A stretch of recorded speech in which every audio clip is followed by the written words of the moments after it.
Sir, I welcome all of you. Today's webinar on burden of proof and value of evidence under Income Tax Act. On this topic, our learned CA turned advocate CA Kapil Goyal ji with us. He is a very experienced, young, energetic, and very experienced chartered accountant come advocate. Now he is in practice in Supreme Court, High Court, in ITAT. He has already addressed more than 2000 seminars, conferences, and he also shared dice with the judges of Supreme Court, High Court, and member of ITAT.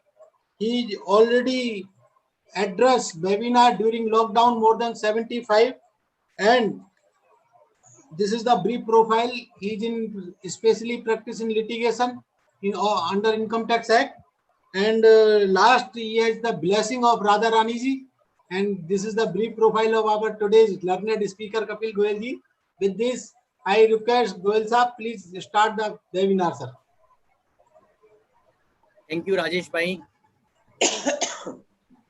Thank you, Kohli ji. Namaskar, Kohli sahab, and Tamija ji, and Anil Kumar Srivastava sahab, A.K. Srivastava sahab,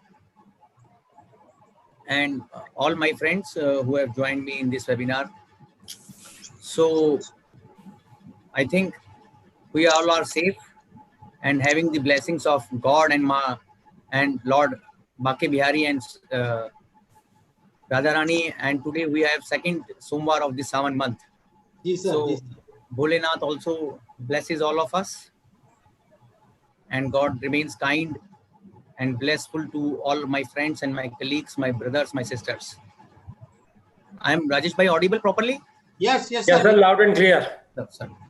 So today, as Rajesh ji has been keeping everybody busy in studying, I keep receiving his messages of so many webinars he's organizing and taking a lot of pains and taking the knowledge to the doorstep of our every colleague, sir.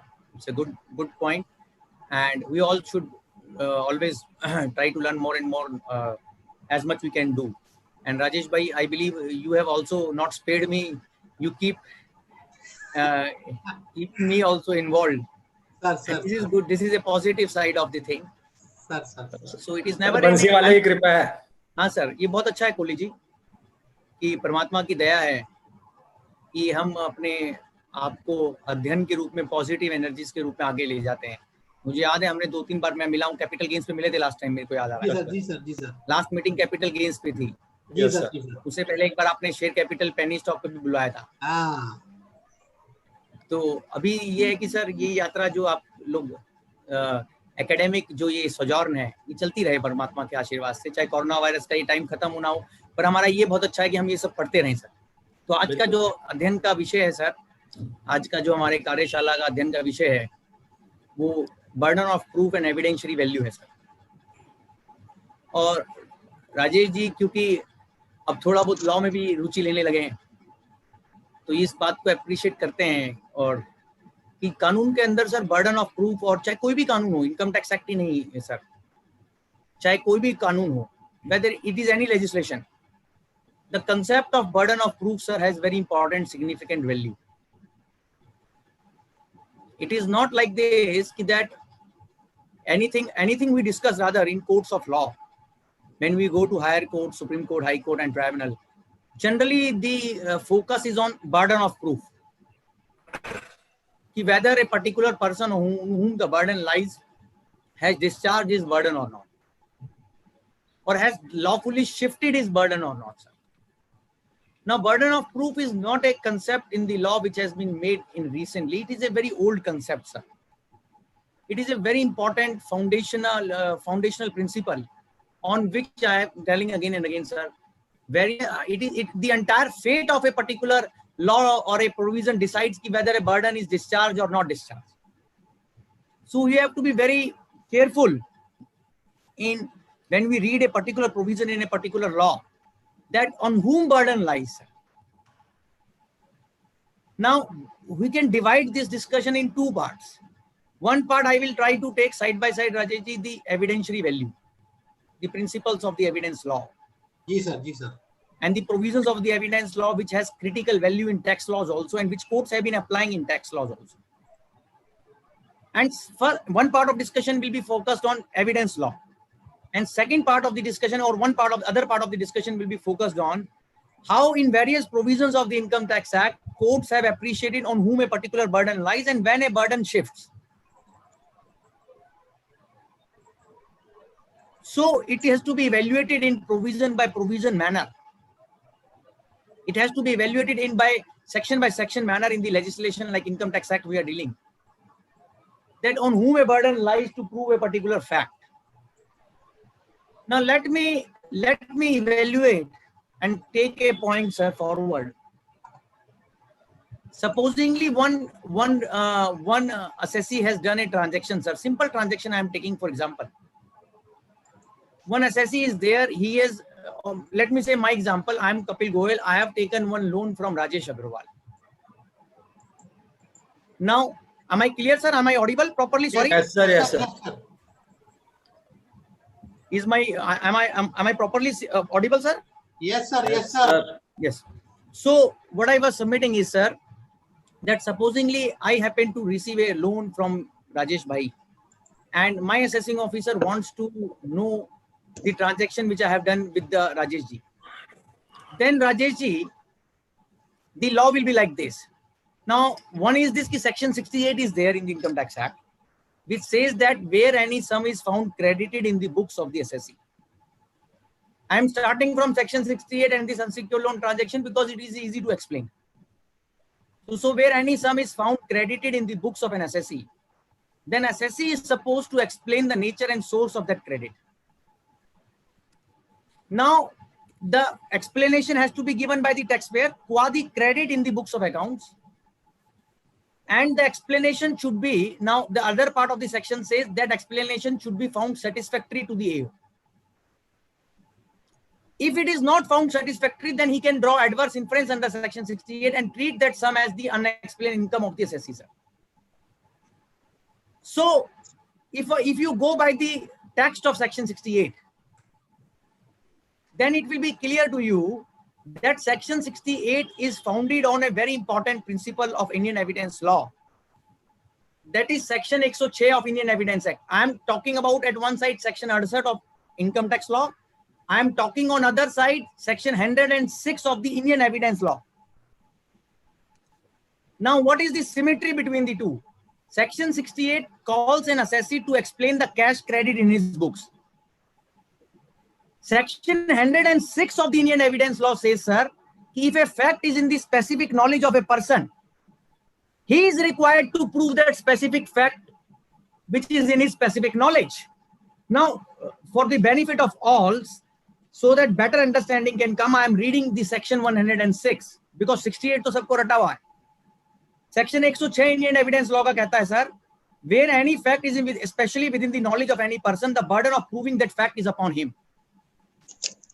Now, you correlate this. Now, what section 68, as courts have said, it is founded on the principle of Indian evidence law, that section 106, that if I have taken a loan from Rajesh ji, then I know, sir, police sahab, I know who is Rajesh. Then I am supposed to tell कि Rajesh ji का क्या नाम है, पूरा PAN number क्या है, इनका address क्या है, ये कहाँ रहते हैं, और इनकी कंफर्मेशन और बेसिक जो आइडेंटिटी, क्रेडिट वर्दीनेस, जेन्युइननेस है, इसीलिए मेरे को बोला गया कि मैं पहले ये प्रूव करूं कि ये ट्रांजैक्शन मैंने राजेश जी के साथ करी है और राजेश जी ये व्यक्ति हैं, क्योंकि ये विभाग की नॉलेज में नहीं है कि मैंने किसके साथ ट्रांजैक्शन करी है, ये मेरी नॉलेज में है. सो अभी क्या हो रहा है सर, अभी एक और बात है, ये बर्डन ऐसा नहीं है कि वो हमेशा एक ही आदमी पे रहता है, कभी शिफ्ट नहीं होता, शिफ्ट भी होता है बर्डन. और वो सबसे इंपॉर्टेंट और क्रिटिकल चीज सर वही है, शिफ्टिंग बर्डन वाला पॉइंट. अभी आप देखिए, मैंने कहा राजेश जी ने मुझे लोन दिया, मैंने इनका कंफर्मेशन ले जाकर, बैंक स्टेटमेंट ले जाकर और इनका पैन नंबर ले जाकर और इनका आईटी इनकम टैक्स डिटेल्स ले जाकर एओ आपको दे दिया लेटर में. अभी आगे अब ये मेरा बर्डन डिस्चार्ज हो गया. अब एओ को आगे ले जाना इस बात को ये प्रूव करने के लिए कि अगर एओ साहब बोलते हैं कि नहीं ये मेरा लोन, मैंने लोन नहीं लिया जेन्युइन, ये कुछ और है. अब आप देखिए धीरे धीरे स्टेप बाय स्टेप चलेंगे, मैं बहुत धीरे धीरे चलूंगा क्योंकि समझ में नहीं आएगा वरना. मेरे पे पहले बर्डन था क्योंकि मेरे पे स्पेसिफिक नॉलेज में ट्रांजैक्शन है सर, मैंने बता दिया जो बेसिक इंग्रेडिएंट्स मेरी नॉलेज में वो मैंने बता दिए ट्रांजैक्शन। ये राजेश जी हैं, इन्होंने अनसिक्योर लोन दिया है, चेक से आया है, इस दिन आया है और इस बैंक से आया। अब इसके बाद मेरा बर्डन शिफ्ट हो गया एओ पे वापस। एओ साहब को अब क्या करना है, उसको आगे ले जाना है बाय इंक्वायरी, कि वो इनको सम्मन भेजें या इनको 133(6) करें या इनको बुलाएं, इनसे तफ्तीश करें कि क्या कपिल जी जो बोल रहे हैं वो सही है या गलत है। अब अगर असेसिंग ऑफिसर सर ये पावा साहब धमीजा जी करता ही नहीं है, वो वहीं बैठा रहता है, कहता नहीं मैं गोयल साहब आपके दिए हुए कागजों से संतुष्ट नहीं हूं, और बहुत बार ऐसा ही होगा कि मैं आपके दिए हुए कागजों से संतुष्ट नहीं हूं। It is no meaningful discharge of the secondary burden. Primary burden मेरे पे था. I'm using now two phrases: primary burden and secondary burden. Definitely, primary burden was on my shoulders. I happened to discharge it by placing on record the meaningful and objective details on the AO table. Now, assessing officer, learned assessing officer, has to throw back the onus again on me by discharging his secondary burden. Now, how AO can discharge the secondary burden, you can all note, and this is rarely done, sir. I am telling, I was reading in this, sir, to prepare this seminar.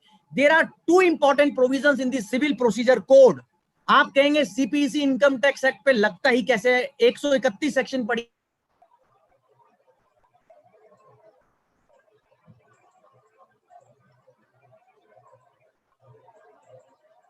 On AO the power of the civil code, please note it. And therefore, as per CPC Civil Procedure Code 1908, मैं आपको दो orders लिखवा रहा हूं sir. CPC के दो order हैं, उनको ऑर्डर बोलते हैं वहां पर जो चैप्टर्स होते हैं। ऑर्डर 16 और ऑर्डर 26 नोट कर लीजिए। तो अग्रवाल साहब 131 में सिविल कोर्ट की पावर एओ के पास है। अच्छा ठीक।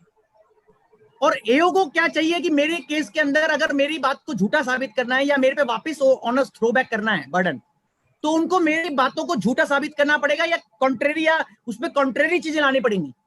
और उसके लिए वो जो सीपीसी में पावर दी है डिस्कवरी की और इंस्पेक्शन की और एविडेंस अनअर्थिंग की, वो यूज करने पड़ेगी। अथॉरिटी ये नहीं कह सकती कि हम यूज नहीं करेंगे, फिर तो कभी बर्डन शिफ्ट ही नहीं होगा, हमेशा इनफॉलिबल बर्डन रहेगा एसएससी के ऊपर। तो मेरा कहने का मतलब यह है कि जो सीपीसी की धाराएं हैं, ऑर्डर 16 है और ऑर्डर 26 है, जिसमें सम्मन की बात करी हुई है, कमीशन इशू की बात करी हुई है, कि अधिकारी को चाहिए कि सम्मन इशू करे और कमीशन इशू करे और सत्य की खोज करे कि ये लोन सत्य लिया गया या झूठा लोन है। पर अगर आप वो पावर यूज नहीं करते हैं, इंक्वायरी ही नहीं करते हैं और उस ऑनर्स को दोबारा मेरे पे शिफ्ट बैक नहीं करते हैं, थ्रो बैक नहीं करते हैं, तो आप एडवर्स इन्फ्रेंस 68 में ड्रॉ नहीं कर पाएंगे। That is what I want to से।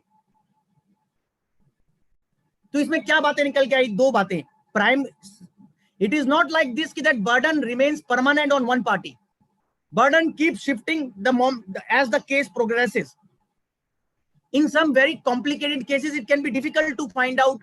I can say with humbleness कि कब किस समय पे किसका बर्डन शिफ्ट होगा, ये भी ट्रिकी है। बट मैंने आपको सिंपलिसिटी से बताया कि अगर मेरे पे कोई बर्डन था, मैंने लोन लिया है, तो मैंने बता दिया इस आदमी से लिया है, वो बर्डन वापस शिफ्ट हो गया एओ साहब पे, एओ को फिर वापस थ्रो बैक करना है मेरे पे बर्डन। तो इंक्वायरी करनी है, मेरी फैक्ट्स को झूठा साबित करना है या कॉन्ट्रेरी रिकॉर्ड पे मटेरियल लाना है, एडवर्स मटेरियल लाना है। अब वो इंक्वायरी एग्जामिनेशन कैसे होगी, उसके लिए मैंने बताया सीपीसी के प्रोविजंस लगेंगे। Wide section 131, section 131 income tax act का आपको सीपीसी पे ले जाएगा।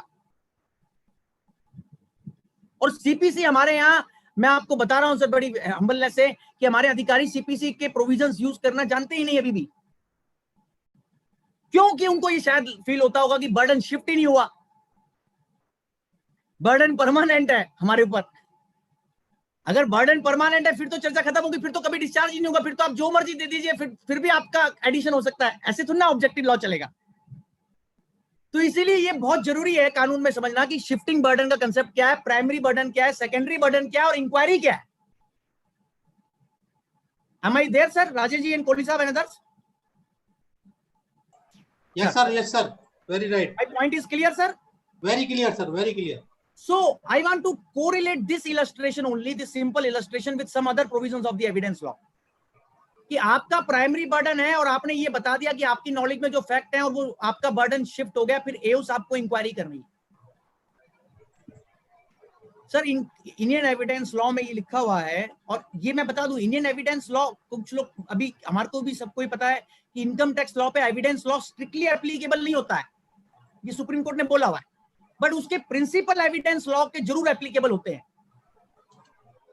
It is one thing to say that कि evidence law as such is applicable to income tax act. That is not the point. It is another thing to say that the principles underlying the provision of Indian evidence law are applicable to the income tax act. So I am on second point. So if I have taken a loan, I have discharged the primary burden, department cannot throw back the burden on me, then no adverse inference can be drawn under section 68. That is my humble point. And while evaluating burden, sir, मेरी duty ये तो जरूर है कि मुझे cash credit explain करना है, पर कैश क्रेडिट है और उसको ढूंढना है, ये एओ की जिम्मेदारी है किताबों में। इसको भी नोट कर लीजिए, क्योंकि जब तक कैश क्रेडिट नहीं होगा और किताबें नहीं होंगी, तब तक 68 के अंदर आप एक्सप्लेनेशन एसएससी से मांगेंगे कैसे कैश क्रेडिट पे? तो स्टेप बाय स्टेप चलेंगे ना। आपको 68 सेक्शन लगाना है, तो मैं दूसरी बात पे आ रहा हूं सर। तो उसका एक मेन जो सबसे पहले लाइन लिखी है, where any sum is found credited in the books, तो क्रेडिट भी होना चाहिए और बुक्स भी होनी चाहिए। ये किसका बर्डन है बताइए? चलिए आप बताइए, धमीजा साहब, किसके पे बर्डन है? किताबें हैं या नहीं है और उनमें क्रेडिट है नहीं, ये एसएससी बताएगा पहले, ये department ढूंढेगा?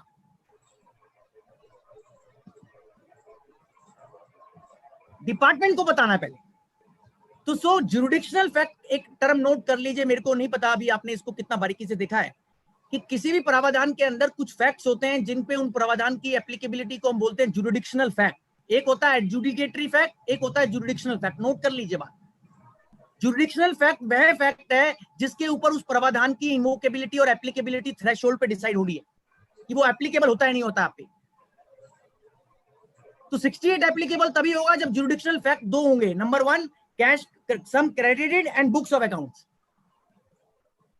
If this jurisdictional fact is missing in your case, then section 68 cannot be invoked.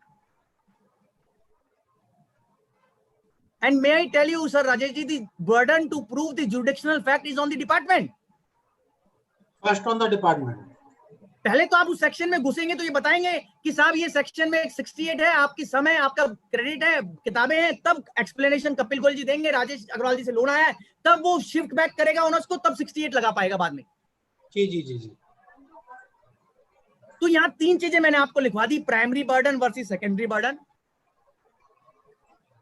Discharging of burden में इंक्वायरी का बहुत बड़ा रोल होता है। जब डिपार्टमेंट को आपके ऊपर वापस बर्डन थ्रो बैक करना है तो उनके लिए मीनिंगफुल इंक्वायरी होनी बहुत जरूरी है, जिसके लिए सेक्शन 131 और 133 जैसे प्रोविजंस है। और दूसरी बात मैंने आपको जो बताई महत्वपूर्ण, ज्यूरिडिक्शनल फैक्ट की। हर एक सेक्शन में कोई ना कोई ज्यूरिडिक्शनल फैक्ट जरूर होगा। अगर आप एक लिस्ट बनाना चाहें, कैटलॉग बनाना चाहें, डिक्शनरी बनाना चाहें, तो आप एक डिक्शनरी बना सकते हैं सर कि इस सेक्शन का ये ज्यूरिडिक्शनल फैक्ट है, बिल्कुल क्लियर पता चलेगा। जैसे मैं उदाहरण के तौर पे बताऊं आपको कि 148 में ज्यूरिडिक्शनल फैक्ट क्या क्या है, बताइए आप।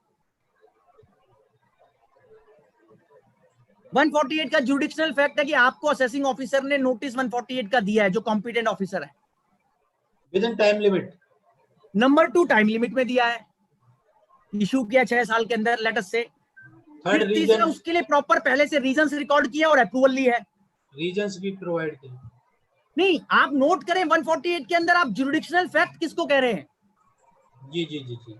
एक तो नोटिस को, timely notice by competent officer, और दूसरा with proper recording of reasons to believe with proper sanction. और एडजुडिकेटरी फैक्ट क्या होता है? मैंने बीच में एक वर्ड यूज किया, एडजुडिकेटरी होता है कि आप जब उस सेक्शन के अंदर, कमरे के अंदर घुस जाएंगे, तब उसके बाद आपकी एक्सप्लेनेशन मेरिट पे स्वीकृत है नहीं है, वो एडजुडिकेटरी फैक्ट है। बट वो सेक्शन एप्लीकेबल होगा नहीं होगा, वो जुडिक्शनल फैक्ट डिसाइड करता है। तो अभी तो हमारे यहां चाहे जुडिक्शनल फैक्ट हो सर, चाहे एडजुडिकेटरी फैक्ट हो, मैं लाइटर साइड पे बोल सकता हूं। और अभी आप अथॉरिटी के चक्कर में ना पड़े। अभी खन्ना साहब, अभी मेरी कोई सुने, मेरे पास एक बहुत अच्छा पेपर मेरा बना हुआ है, वो आपको मिल जाएगा, उसमें सारा सब कुछ मिलेगा। अभी उसमें सब कुछ है, आपको मसाला उसमें सब मिलेगा। अभी मेरे पे ही फोकस करें।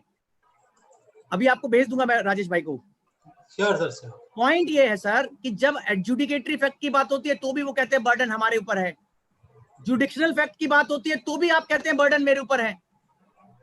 ऐसा थोड़ी ना होता है। अब आप देखिए राजेश जी, बेनामी ट्रांजैक्शन लॉ की बात कर लीजिए, किसी भी लॉ की बात कर लीजिए, ऐसा थोड़ी ना कि सब कुछ असेसी के ऊपर ही बर्डन रहेगा और वो कभी भी भगवान के जब से वो दुनिया में नहीं जाएगा तब तक वो बर्डन डिस्चार्ज ही नहीं होगा, ऐसा थोड़ी ना कहीं लिखा है। इसीलिए सुप्रीम कोर्ट कहता है और कोर्ट्स के डिसीजंस हैं जो मेरे राइटअप में आपको मिलेंगे कि जुरिडिक्शनल फैक्ट को डिसाइड करना सबसे इंपॉर्टेंट है और उसके लिए रेलेवेंट मटेरियल रिकॉर्ड पे लाना। अच्छा, जुरिडिक्शनल फैक्ट किसकी नॉलेज में है वो तो डिपार्टमेंट को बताना है ना। मेरे को 148 आपने दिया है, अब मैं थोड़ी ना बताऊंगा कि आपने रीजंस कहां रिकॉर्ड किए हैं, आपकी पॉकेट में रीजंस कहां पड़े हुए हैं, सॉरी अप्रूवल कहां है, मटेरियल कहां है। आप 68 लगाना चाहते हैं तो आपको बताना पड़ेगा कि साहब हाँ आपकी किताबों में 68 लगाने के, आपके केस में 68 लगाने के लिए योग्य गुण है।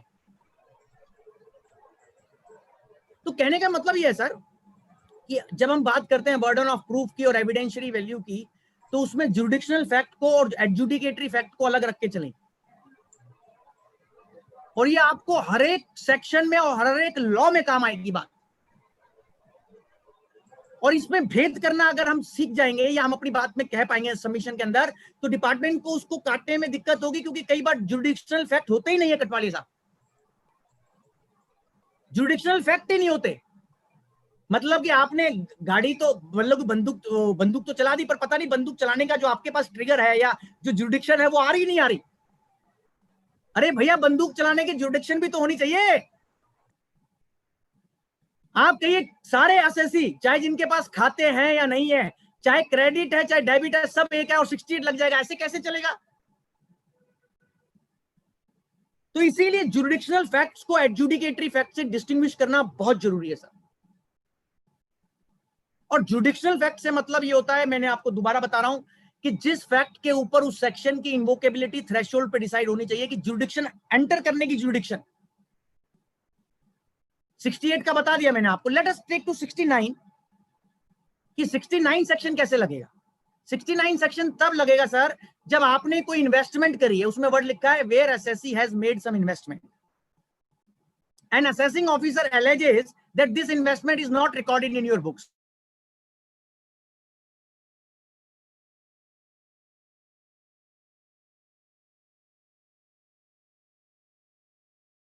असेसी ने अपने खातों में से बाहर से करी है, that is out of books investment है। मान लीजिए कोई किताबों के अंदर, let me put it like this कि सर एक असेसी है, मेरी आवाज आ रही है कटपालिया साहब, राजेश जी मेरी आवाज आ रही है properly sir? Okay, so what I was submitting कि that let us take the example of section 69 where the provision says assessee has made some investment. Now investment not like this that any investment which is already forming part of books for which 69 can be applied. Please read section 69, 69A, 69B, 69C. They primarily talk about all those investments, expenditure and money valuable which is kept by the assessee outside the books of accounts. Now I am taking an illustration, sir. An assessee is there who is having cash in hand of ₹1 crore, but that cash in hand is recorded in the books. Can you apply 69 to this? Answer is emphatic no. By any means you can't apply at all, because jurisdictional fact of that section says कि खातों के बाहर कोई आपने transaction किया हो, खर्चा किया हो, इन्वेस्टमेंट किया हो या निवेश किया हो या कोई पूंजी हो आपके पास. If you don't have any investment, expenditure and money and valuable asset outside the books of accounts, then probably in my humble understanding 69 to 69D cannot apply and you cannot be put the burden कि आप उल्टा prove करो कि आपके पास investment नहीं है और जो किताबों के बाहर नहीं है. ऐसा कोई बर्डन नहीं है. पहले तो इन्वेस्टमेंट तो होगी और वो इन्वेस्टमेंट उस वित्तीय वर्ष की होगी जिसमें आप 69 लगाना चाहते हैं असेसमेंट ईयर में, और वो किताबों के बाहर होगी. सर ये तीनों फैक्ट हैं 69 के, आप नोट कर सकते हैं. Number 1 factum of making the investment, ये जुडिक्शनल फैक्ट है कि इन्वेस्टमेंट हुई है. नंबर 2 वो उस प्रीवियस ईयर में हुई है जिसमें 69 लगाना चाह रहे हैं assessment year. Number 3 it is outside the books of accounts. So if any of these 3 criteria is not satisfied, the jurisdictional gate pass to enter into the provision of 69 will be missing, sir. Let me remind myself and bring myself into the memory, क्योंकि अभी वो case लगे नहीं है demonetisation वाले, पर बहुत सारे डिमोनेटाइजेशन के असेसमेंट्स में 17-18 में डिपार्टमेंट ने 69C उन चीजों पे लगा दिया है जो खातों में एक्सपेंडिचर और इन्वेस्टमेंट रिकॉर्डेड है। सर वो कैसे संभव है बताइए? तो यहां बर्डन ऑफ प्रूफ की वैल्यू आती है कि आपने पहले अपना बर्डन तो डिस्चार्ज ही नहीं करा भैया, कि वो खातों में से इन्वेस्टमेंट कोई बाहर हुई हुई है, खातों में बाहर कोई बैंक अकाउंट रखा हुआ है, खातों में बाहर कोई कैश डिपॉजिट हुआ हुआ है, जबकि फैक्ट ये कि खाते हैं और खातों के अंदर ही सब कुछ हुआ हुआ है।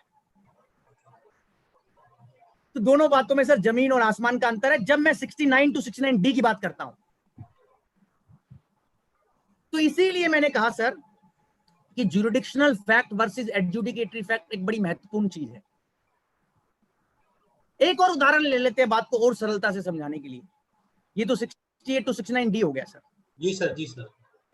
अच्छा, 115 BBE लगाने के लिए ज्यूरिडिक्शनल फैक्ट क्या है नोट कर लीजिए, 68 to 69D का वैलिड लागू होना, ये ज्यूरिडिक्शनल फैक्ट है। 115 BBE तब तक नहीं लग सकता जब तक 68 to 69D तहजीब से लॉफुली और करेक्टली ना लगाओ, वो ज्यूरिडिक्शनल फैक्ट है। अब आप सोचिए, एक केस जयपुर ITT के सामने अभी जून 2020 का आया लॉकडाउन पीरियड में, जहां असेसिंग ऑफिसर ने, राजेश अग्रवाल जी, क्या किया कि असेसिंग ऑफिसर ने असेसमेंट ऑर्डर तो पास कर दिया हमारे लर्नेड असेसिंग ऑफिसर साहब ने, जी जी जी, और उसके अंदर एडिशन भी कर दिया, और वो एडिशन वो वाला था जो 68 to 69D के परिवार में वो डालना चाहते थे पर डाल नहीं पाए, मतलब कि उसमें सेक्शन इन्वोक नहीं कर पाए 68 to 69D, बट उन्होंने 115 BBE इन्वोक कर दिया, क्योंकि 115 BBE से ज्यादा प्यार था, क्योंकि उसमें BBE लिखा हुआ है। भाई जिसमें BBE लिखा होगा उससे तो प्यार होगा ही सबको, आपको भी है, हमको भी है, सबको है जिनके साथ बीबियां हैं। तो वो 115 BBE, सॉरी मैं ऐसे बोल रहा हूं, 115 BBE से तो प्यार था। अभी आप केस स्टडी सुनिए, बड़ा दिलचस्प केस, मेरे लिए पहला एक्सपीरियंस 115 BBE में, इतना शानदार केस जयपुर ITT का नाम नहीं याद आ रहा मुझे, बट उसमें फैक्ट्स क्या है कि आपने असेसमेंट ऑर्डर पास किया, 68 to 69D लगाना रह गया, 115 BBE आपने किसी तरीके से लगा दिया। वो क्या कहते हैं साहब, रेक्टिफिकेशन ऑर्डर पास करते हैं 154 का, उसमें 68 लगाते हैं। अब ये संभव है? कोर्ट ने कहा उल्टा होता तो चल जाता कि अगर आप 68 to 69D लगा देते और 115 BBE रह जाता तो उसका रेक्टिफिकेशन हम अलाउ कर देते, क्योंकि वो कॉन्सिक्वेंशियल है। बट आपने 68 to 69D लगाना ही रह गया, उसके लिए 154 परमिसिबल नहीं है सर, वो तो आपने अब इससे समझ में आई होगी आपको बात और कि कितना महत्वपूर्ण है ज्यूरिडिक्शनल फैक्ट का सही तरीके से इवैल्यूएट और एनालाइज होना। I am telling you, when we go to the High Court and Supreme Court, the concept of jurisdictional fact and burden of proof are taken at the first point, sir. और वो गलत वहां आप देखिए, और इसका भारी भरकम रिजल्ट क्या, अगर मान लीजिए हमने गलत डिसाइड कर लिया, जिसके ऊपर जिस चीज का बर्डन नहीं है सर उस पर डाल दिया बर्डन, तो वो सारा जो गेम के रूल्स है वो सब चेंज हो जाएंगे। आपकी बात करते हैं, एक बार राजेश जी आपसे बात हुई थी, बेनामी ट्रांजेक्शन पे आ जाते हैं, थोड़ा सा चर्चा को और दिलचस्प बनाते हैं। आप कहते हैं कि आपने एक सेक्शन 24 है बेनामी एक्ट के अंदर, मैं सेक्शन 24 बेनामी लॉ पे आ गया, थोड़ी देर के लिए इनकम टैक्स से बाहर आ गया, फिर अंदर आ जाऊंगा। Prohibition of benami property transactions act, PBPT act as amended, section 24 you read, उसका शो कॉज नोटिस आता है, उसमें ये लिखा जाता है कि एक आदमी ने, बेनामीदार ने, बेनिफिशियल ओनर ने कोई बेनामी ट्रांजेक्शन करी है। सेक्शन 24 में जो बेनामी ट्रांजैक्शन की बात करी है उसकी परिभाषा बेनामी लॉ में सेक्शन क्लॉज 9A में दी हुई है। अश्विनी जी कौन बताएगा जब आप मुझे शो कॉज नोटिस दे रहे हैं कि मैंने बेनामी ट्रांजैक्शन करी है? असेसिंग ऑफिसर ही बताएगा। इनिशिएटिंग ऑफिसर, वहां वर्ड है, वहां असेसिंग आप बोल, इनिशिएटिंग आईओ। आप सोचिए कि मैं पहले डिस्प्रूव करूंगा नेगेटिव कि मैंने बेनामी नहीं किया, ऐसा कहां से कानून होगा सर? ऐसे तो हो सकता है, मैं भी आऊंगा उस पर, उसको हम बोलते हैं रिवर्स बर्डन। रिवर्स बर्डन ये होता है कि पहले आपको गिल्टी मान लिया जाता है जब तक आप अपने आप को बेकसूर साबित ना कर दें, इनोसेंट साबित ना कर दें, वो रिवर्स बर्डन है। पर रिवर्स बर्डन बहुत ड्रैकोनियन बर्डन होता है, वो थोड़ी जगह पे, मैं बताऊंगा कहां पे। बेनामी ट्रांजैक्शन में किसी आदमी को सर आप सेक्शन 24 का नोटिस देते हैं बेनामीदार को और क्या नाम बेनिफिशियल ओनर को सर, तो आप नोट कर सकते हैं कानून के अंदर जो आप सेक्शन 24 पढ़ेंगे और सेक्शन 2 क्लॉज 9A पढ़ेंगे बेनामी एक्ट का, बर्डन डिपार्टमेंट पे है, आईओ पे है, इनिशिएटिंग ऑफिसर पे है कि बेनामी ट्रांजैक्शन हुई है। और ये जुडिशनल फैक्ट है। मान लीजिए बेनामी ट्रांजैक्शन ना हो यू कोहली साहब और नोटिस आ जाए, ऐसा कैसे होगा बेनामी लॉ का? मतलब कि बेनामी ट्रांजैक्शन तो है नहीं और बेनामी ट्रांजैक्शन का सेक्शन 24 का शो कॉज नोटिस आ जाए, ये कितना अजीब सा लगता है। हाउ, जैसे आप हंस रहे हैं, it looks very laughable and I am sorry when I receive the. अच्छा, अगली बात कही, एक और पॉइंट, और आप लोगों के बड़े काम का पॉइंट, और सब लोग इससे, बहुत सारे चार्टर्ड अकाउंटेंट्स हमारे दोस्त सीनियर और सब लोग इससे त्रस्त होंगे सर। 143 subsection 1 CPC. अब इस सेक्शन को पढ़ें एक बार। इस सेक्शन में लिखा हुआ है कि 143 सबसेक्शन 1 के घराने के अंदर, परिवार के अंदर किन प्रकार की एडजस्टमेंट हो सकती है। ये वासुदेव कुटुंबके की तरह नहीं है कि सारी एडजस्टमेंट हो सकती है दुनिया जहान में जितनी है। Sorry I am speaking like this. और मुझे जब आप लोगों से पता लगता है सब कुछ हो रहा है, सब कुछ हो रहा है, सब कुछ हो रहा है, तो मैं भी कई बार मानने लग जाता हूं कि 143 बनाई ऐसी होगा, शायद मैं गलत पढ़ रहा हूं और कोर्ट्स भी गलत पढ़ रही हैं और सब गलत पढ़ रहे हैं जो राइट माइंडेड पर्सन है। पर धमीजा जी 143 सबसेक्शन 1 के अंदर आज भी आप देखिए प्रैक्टिकली सीपीसी सब तरीके की एडजस्टमेंट करके भेज रहा है, including employees provident fund and everything. But kindly read section 143 subsection 1 की उसके पेटे में जुडिक्शनल फैक्ट क्या है। वहां क्या जुडिक्शनल फैक्ट है? वहां जुडिक्शनल फैक्ट ये है कि सर मेरी कोई अपरेंट ऐसी एरर हो, इनकरेक्ट क्लेम हो, तब आप कर सकते हैं। कोई बहुत ज्यादा कंप्लेक्स इश्यू जिसपे टू व्यूज पॉसिबल है, डिबेट हो सकती है, गहन मंत्रणा हो सकती है, विचार हो सकता है, वो नहीं आएगा।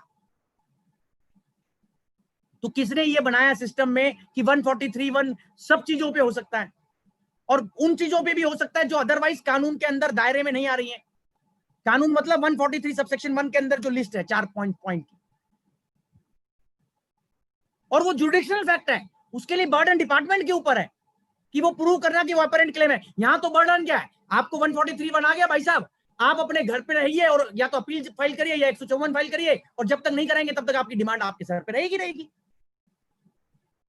मतलब कि बिना वो बर्डन डिस्चार्ज करे, with humbleness I am saying कि 143(1) में जो बर्डन डिपार्टमेंट पे वो जो डिस्चार्ज नहीं हुआ, उल्टा डिमांड और क्रिएट हो गई और उसको ठीक कराने के लिए आपको अपील भी फाइल करने पड़ रही है।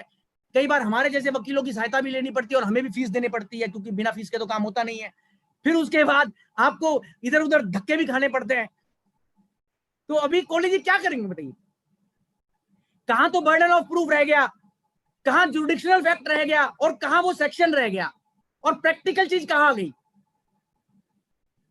मतलब कि 143 सबसेक्शन 1 में आप सब जानते हैं सर, रोज इंटीमेशन आ रही आती। तो ये क्या है, उसमें हमारा ग्राउंड क्या होना चाहिए? इससे मैं आपको ये बात इसलिए बता रहा हूं सर, आप नोट कर सकते हैं कि जब भी आप ऐसे किसी ऑर्डर्स में जुडिशनल फैक्ट या डिपार्टमेंट के एडजुडिकेशन में देखें जुडिशनल फैक्ट ढंग से डिसाइड नहीं हुआ है, तो आपके अपील के अंदर सबसे पहला ग्राउंड ये होना चाहिए कि डिपार्टमेंट ने जुडिशनल फैक्ट, नोट कर लीजिए, जुडिशनल फैक्ट को तहजीब से डिसाइड नहीं किया है और उसके अंदर ब्लंडर कर दिया है, और बर्डन ऑफ प्रूफ जो जुडिशनल फैक्ट का विभाग के ऊपर होता है वो डिस्चार्ज नहीं। इसका बताने का पर्पस सिर्फ एकेडमिक नहीं है सर, ये तो थियोरेटिकल थोड़ा है, ये तो प्रैक्टिकल बात है। जब आप सीआईटी अपील के पास अपील बनाएंगे, आईटीटी के पास अपील बनाएंगे, हाई कोर्ट जाएंगे, सुप्रीम कोर्ट जाएंगे, जहां भी जाएंगे, जो भी 154 फाइल करेंगे, तो वहां ये हाईलाइट करेंगे कि this judicial fact of this particular provision has not been fulfilled by the assessing officer adjudicating authority in that case, and department has not discharged its burden to show that की judicial fact exist in your case. I hope I am clear Rajesh ji. Very right guruji. So 143 subsection 1 से मैंने अपनी बात समझाने की कोशिश करी sir, jurisdictional fact वाली। दूसरी उससे समझाने की कोशिश करी बेनामी लॉ से। तीसरी पहले 68, 69, 115 बीबीई से बताने की कोशिश करी। और बर्डन ऑफ प्रूफ के अंदर मैंने जहां से अपनी बात चालू करी थी सर, बर्डन ऑफ प्रूफ ऐसा चीज नहीं होता, जिसमें मैंने बताया कि एक एक्सेप्शन है कि हाँ जनरली क्या होता है, पहला थंब रूल है कि वो आदमी बताएगा जो बात जो एलिज कर रहा है। अब इस पे आ रहा हूं, एलिज क्या मतलब, जैसे एलिज क्या, अभी एलिगेशंस का ही जमाना है सब। एलिगेशन में कि आपने गोयल साहब बोगस ट्रांजैक्शन करी है, पेनी स्टॉक लिया है, बोगस शेयर कैपिटल लिया है, अकोमोडेशन एंट्री लिया है, या आपने शैम ट्रांजैक्शन करी है, ऐसा बहुत बार एलिगेशन आपको मिलेगा sir. Sham transaction, accommodation entry, penny stock, share capital, etcetera etcetera, bogus loss, bogus expenditure. अब आप मुझे ये बताइए कटपालिया साहब या आप लोग कोई भी पावा जी, कि भैया जो बोगस है ये कौन कह रहा है बोगस है? मैं तो नहीं कह रहा बोगस है, मैंने तो मान लीजिए मैंने किसी आदमी को कमीशन का पेमेंट किया और वो खर्चा मेरी किताबों में रिकॉर्डेड है सर, बकायदा जिसको पेमेंट किया चेक से पेमेंट करी, टीडीएस जो 194H धारा के अंदर बनता है उस पर टीडीएस काट लिया, जिसको पेमेंट करी उसके खाते में चला गया, उसने अपनी रिटर्न में इनकम भी दिखा दिया। अब आपको पता है जब कमीशन खर्चा डिपार्टमेंट देखता है तो उनका एक जनरल एलिगेशन होता है कि ये कमीशन शायद आपने प्रॉफिट को कम करने के लिए डाला है। सर ये एलिगेशन कौन किस पे लगा रहा है, पहले तो ये समझा जाए। ये एलिगेशन विभाग एसएससी पे लगा रहा है,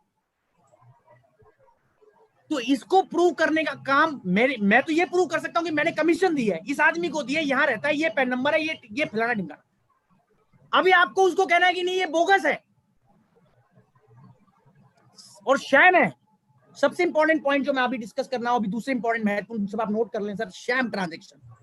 डिपार्टमेंट आजकल शैम ट्रांजैक्शन को ये मानता है कि सारी दुनिया शैम है। सॉरी सर, वैसे शैम है, पूरा वर्ल्ड शैम है, हम भगवान बाके बिहारी ने तो कहा ही है ये शैम ही है, मैं भी शैम हूं, सब शैम है। It is no doubt, I have no doubt at all, at least with humility. But in law when I am discussing the concept of sham transaction, can you allege and go away कि नहीं भाई हमने कह दिया sham है, अब आप prove करते रहो नहीं शैम नहीं है। सर ये कैसे बनेगा? भले कि इसकी सेंस सोची जाए, आप मेरे को एलिज कर रहे हैं कि साहब आपने शैम ट्रांजैक्शन करी है और आपने ये लाइन लिख दी और उसके बाद आप वापिस आ गए, आप कह रहे आप बताइए नहीं है, आप बताइए ये कैसे संभव है? और ये तो रोज होता है, मैं देखता हूं मेरे अनुभव में, प्रैक्टिकल जो आप लोगों के साथ सीखा हूं और जो 15 साल की मेरी प्रैक्टिस है कि ज्यादातर केसेस में डिपार्टमेंट एलिज तो कर देता है शैम ट्रांजैक्शन है, बट उसके लिए कभी कोई मटेरियल नहीं देता है। बहुत बार तो बाल्ड एलिगेशन होती है राजेश जी। बाल्ड एलिगेशन का मतलब कि सिर्फ एलिगेशन है। जी जी जी, वो मटेरियल जो उसको एलिगेशन को लगाने के लिए चाहिए वो कहां है? भैया आपने खाते मेंटेन किए, आप धंधे में हैं, बिजनेस में हैं, उसमें कमीशन देते हैं, कमीशन दे दिया आपने। अब इस चीज को डिस्प्रूव करना चाहता है तो डिपार्टमेंट को ही करना पड़ेगा ना एलिगेशन की ये शैम है। मान लीजिए शैम का मतलब वो कह रहे हैं आपने कैश दिया, चेक ले लिया, ऐसा चेक दिया कैश ले लिया, ऐसा कहते तो सर इसके लिए मटेरियल कौन लाएगा? डिपार्टमेंट। अब नोट करिए, यहाँ 6 सेक्शन लिखवा रहा हूं, कंफ्यूज ना होइए, बहुत इंपॉर्टेंट श्रृंखला है, मेरे आज के डायलॉग का सबसे इंपॉर्टेंट भाग है आज। ये 6 सेक्शन अगर हमें समझ में आ गया, हालांकि मैं आपको बता रहा हूं मैंने भी पिछले 1-2 महीने से सेक्शन पढ़ना चालू किया है ज्यादा, तो मेरे को आप ये ना माने कि मैं इसका ज्ञाता हूं या निपुण हूं, मैं बड़ी ह्यूमिलिटी से, विनम्रता से कह रहा हूं, पर ये सेक्शन में इतना फलसफा है कि अगर ये समझ में आ गए सर इंडियन एविडेंस लॉ के, तो ये सारा जो कनंड्रम है ये क्लियर हो जाएगा। मतलब कि जो भी ये पूरी डिपार्टमेंट ने शैम ट्रांजैक्शन की गैस क्रिएट करी है उसको अगर हमें सही से इवेल्युएट करना है तो हमें इन 6 प्रावधानों का इंडियन एविडेंस लॉ का अध्ययन करना चाहिए। मैं क्रमशः आपको बताता हूं sir. Section 101 101 I am on evidence, Indian evidence law 1872। Section 101 Indian evidence law का क्या कहता है सर? फिर मैं उसको आपको अनुवाद भी करता जाऊंगा क्या क्या मतलब है उसका। सेक्शन 101 में लिखा है कोहली साहब, whoever desires any court to give judgment as to any legal right or liability which is dependent on the existence of facts which he asserts must prove that those facts exist। मैं दोबारा पढ़ता हूं, whoever desires any court to give judgment as to any legal right or liability dependent on existence of some facts which a person asserts, the law says he must prove, जो assert कर रहा है। It's a very important point. भैया आप assert कर रहे हो bogus है तो बताइए ना आप एजर्ट कर रहे हो, मैं तो कमीशन बता रहा हूं, मैंने खाते दिखा दिए, books of accounts regular course में दिखा दी, ऑडिटर साहब ने ऑडिट कर रखी है, उसके अंदर लेजर अकाउंट बता दिया, बैंक स्टेटमेंट बता दी, और भी जो उसके टीडीएस का जो रिटर्न होती है टीडीएस के कागज दिखा दिए। मेरा पक्ष तो मैंने कमीशन कहना था, कमीशन बता दिया। आप कह रहे नहीं कमीशन नहीं, ये कुछ और है, ये लॉन्ग टर्म कैपिटल गेन नहीं, ये कुछ और है, ये शेयर कैपिटल नहीं, ये कुछ और है। अब वो कुछ और कौन बताएगा? वो ढूंढ रहे हैं उसकी सत्य की, वहां की खोज कर रहे हैं। आगे बढ़ता हूं, इसमें एक लाइन हो रहा है सेक्शन 101 में, when a person is bound to prove the existence of any fact, it is said that the burden of proof lies on that person. Now, a person is bound to prove the existence of any fact. I am bound to prove the existence of the fact that commission is paid. This is in the nature of commission. I have proved it. Now, department wants the court to give the judgment. कि साहब it is not commission, it is something else, it is not long term capital gain, but it is penny stock, it is not share capital genuine, it is accommodation entry, etc etc etc, then this should say they should bring the material. अगला section sir, ये 3 section, मैं 6 section बताऊंगा, 6 एक साथ पढ़े जाएंगे तो बिल्कुल क्लियर हो जाएगा. अभी अगला पढ़ते हैं. 102, the burden of proof in a suit or proceeding, suit means जो सिविल सूट होता है, in a suit or proceeding lies on that person who would fail if no evidence is given on either side. Section 102 का मतलब यह है कि sir अगर कोई भी पक्ष कोई एविडेंस नहीं देता है तो जो हार जाएगा उसको एविडेंस देना है. भाई मेरा एविडेंस तो मैंने दे दिया कमीशन का, मैं बार बार बोल रहा हूं, खातों के साथ सेल्स की है मैंने, कैश में करिए, खाते दे दिए मैंने. अब आप कह रहे हैं नहीं, the burden of proof in a suit और proceeding lies on that person who would fail if no evidence at all were given on the other side. वो बर्डन एसएससी पे था, एसएससी ने डिस्चार्ज कर दिया.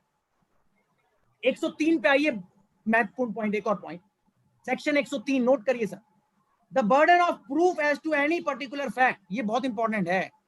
जो मैंने आपको शुरू में बात कही थी वो 168 वाली, वो यहां से निकल रही थी.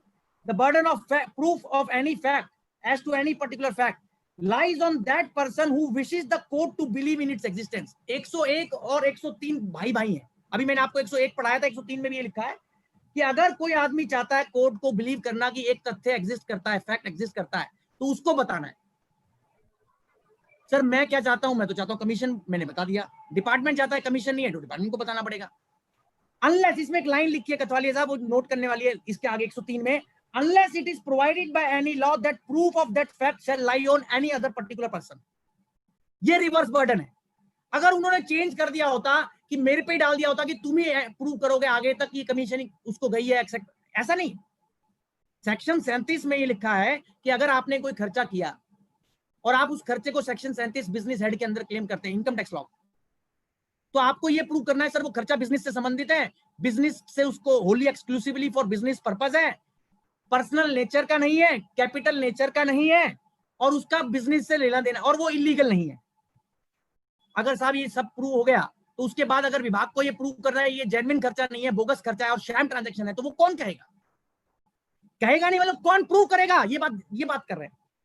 101 बता दिया, 102 बता दिया, 103 में मैंने दोबारा बताया आपको कि department wants to believe in the existence of this fact that this is a sham transaction, then department should prove it. 106 पे आ रहा हूं सर. 106 फिर मैंने वही बात जो शुरू में कही थी, 106 कहता है कि जो किसी की नॉलेज में स्पेशल फैक्ट, किसी की पर्टिकुलर नॉलेज में, वो बताएगा. सर ये कमीशन खर्चा था, ये आपकी नॉलेज में था, आपने बता दिया स्पेशल नॉलेज में.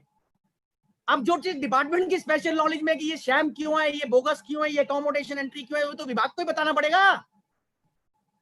भाई 106 क्या कहता है? 106 कहता है कि any fact which is in the specific knowledge और special knowledge of a person, that person will prove it. I am saying basic ingredients I have established again and again. You want to say it is sham? 106 again will point out fingers to department sir. 110 पे आ जाते हैं. 110 section 110 of Indian evidence law बहुत महत्वपूर्ण है. Income tax law में बहुत लगाया गया और बेनामी लॉ में भी बहुत लगता है. 110 क्या कहता है राजेश जी कि अगर किसी एसेट को या किसी प्रॉपर्टी को किसी की पोजीशन में पाया गया तो पहला प्रिजम्पशन ये होगा कि वही ओनर है. अगर कोई कहता है कि वो आदमी जिसकी पोजीशन में वो पाया गया है वो ओनर नहीं है, तो जो ये कह रहा है वो प्रूव करेगा. आप नोट कर लें इस बात को सर. कैश पोजीशन में बहुत बार लगाता है, डिपार्टमेंट खुद लगाता है, और बेनामी लगाते वक्त भूल जाता है. सेक्शन 110 कि जो जिसकी पोजीशन में संपत्ति पाई गई माना जाएगा वो ओनर है. अगर कोई कह रहा है कंट्रेरी कि ये ओनर नहीं है, कोई और ओनर है, मतलब पोजीशन किसी और के पास है, ओनर कोई और है, तो वो प्रूव करेगा जो ये एलिज कर रहा है कि position is with somebody else and ownership is with somebody else. That is 110. और इसीलिए आप देखिए 110 का प्रारूप है इनकम टैक्स लॉ में, मिरर है 69A. 69A section unexplained money का है कि जिसके पास कोई एसेट मिल गया पोजीशन में और वो उसका सोर्स नहीं बता पाया तो उसके हाथ में एडिशन हो जाएगा 69A में. जिसके पास से पैसा मिला या कैश मिला है, ज्वेलरी मिली है. 69A कहीं ना कहीं धारा 110 इंडियन एविडेंस लॉ से रिलेटेड है. आप समझ रहे हैं सर? 69A में लिखा हुआ है कि जिसके पास कोई एसेट मिला जैसे सर्च हुई, सर्वे हुआ, तो उसको बताना है कि मैं ओनर हूं या नहीं हूं। अगर ये चीज, अब देखिए ये सारे प्रिंसिपल डबल साइडेड हैं, टू एज स्वॉर्ड है, ये एक साइड नहीं है कि सब कुछ एसएससी के ऊपर ही है, डिपार्टमेंट के ऊपर भी हो सकता है। 110 बता दिया आपको मैंने, लास्ट सेक्शन है 114। सर 114 कहता है कि कोर्ट को ये प्रिज्यूम करने की इजाजत है, वर्ड लिखा है मे प्रिज्यूम। अच्छा देखिए क्या होता है, 3 टाइप की प्रिजम्पशन है राजेश जी। जी सर। आप नोट कर लें सब, और ये बहुत इंपॉर्टेंट बात है, ये भी बहुत महत्वपूर्ण बात है, मेरे को भी बहुत बाद में समझ में आने लगी भी कि 3 टाइप की प्रिजम्पशन लॉ में, एविडेंस लॉ में और लॉ में क्या क्या होती है, और मैं भी चरितार्थ भी करूंगा उसको इनकम टैक्स लॉ से। मे प्रिज्यूम, शैल प्रिज्यूम, ये 3 वर्ड है प्रिजम्पशन के, may presume, shall presume and conclusive proof.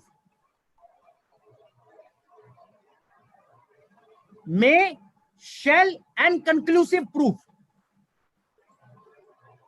तो सर मेरा कहने का मतलब ये है कि जो सेक्शन 114 है उसमें लिखा है the court may presume, court को ये इजाजत है अगर उनको लगता है कि बहुत सारे फैक्ट्स देखकर कि कोई चीज पर्टिकुलर मैनर में घटित हुई होगी, तो वो सेक्शन 114 के तहत उसको वैसे मान सकते हैं। मे है, डिस्क्रिशन है।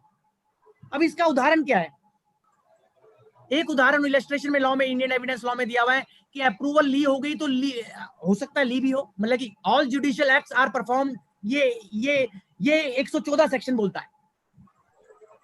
एक चीज और यहां पर आप लिख सकते हैं, सेक्शन 114 इंडियन एविडेंस लॉ में जो इलस्ट्रेशन दी हुई है कि अगर आपने कोई डिपार्टमेंट ने कोई कागज, डिपार्टमेंट के पास है कोई एविडेंस और कोई पर्टिकुलर इंफॉर्मेशन, और वो डिपार्टमेंट नहीं सप्लाई करता है सर, तो ये माना जाएगा कि अगर वो डिपार्टमेंट देता तो वो डिपार्टमेंट के खिलाफ जाता। ये नोट कर लीजिए, एसएससी के ऊपर भी है, डिपार्टमेंट के ऊपर भी, ये 114 है।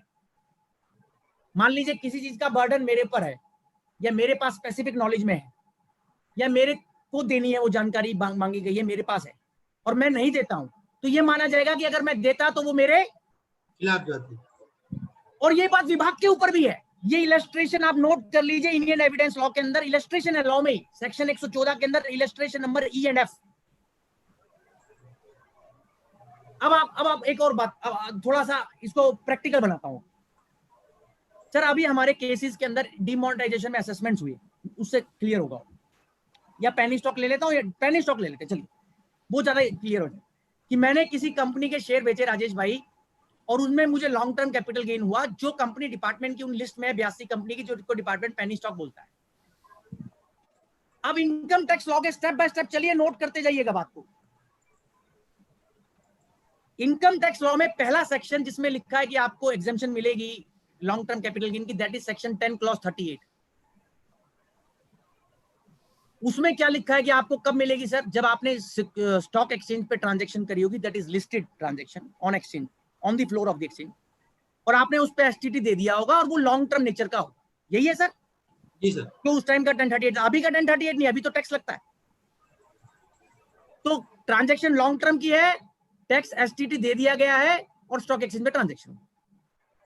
अब आपकी नॉलेज में ये सारे फैक्ट्स थे, स्पेसिफिक नॉलेज में आपने 101 के तहत, 103 के तहत, 106 के तहत आपने कोर्ट को ये साबित करना था या ये प्रूव कराना था कि ये long term capital gain share का, आपने बता दिया, स्टॉक कॉन्ट्रैक्ट नोट दे दिया। कॉन्ट्रैक्ट नोट मतलब जो ब्रोकर ने दिया है आपको, और वो ब्रोकर जो स्टॉक एक्सचेंज का recognised broker.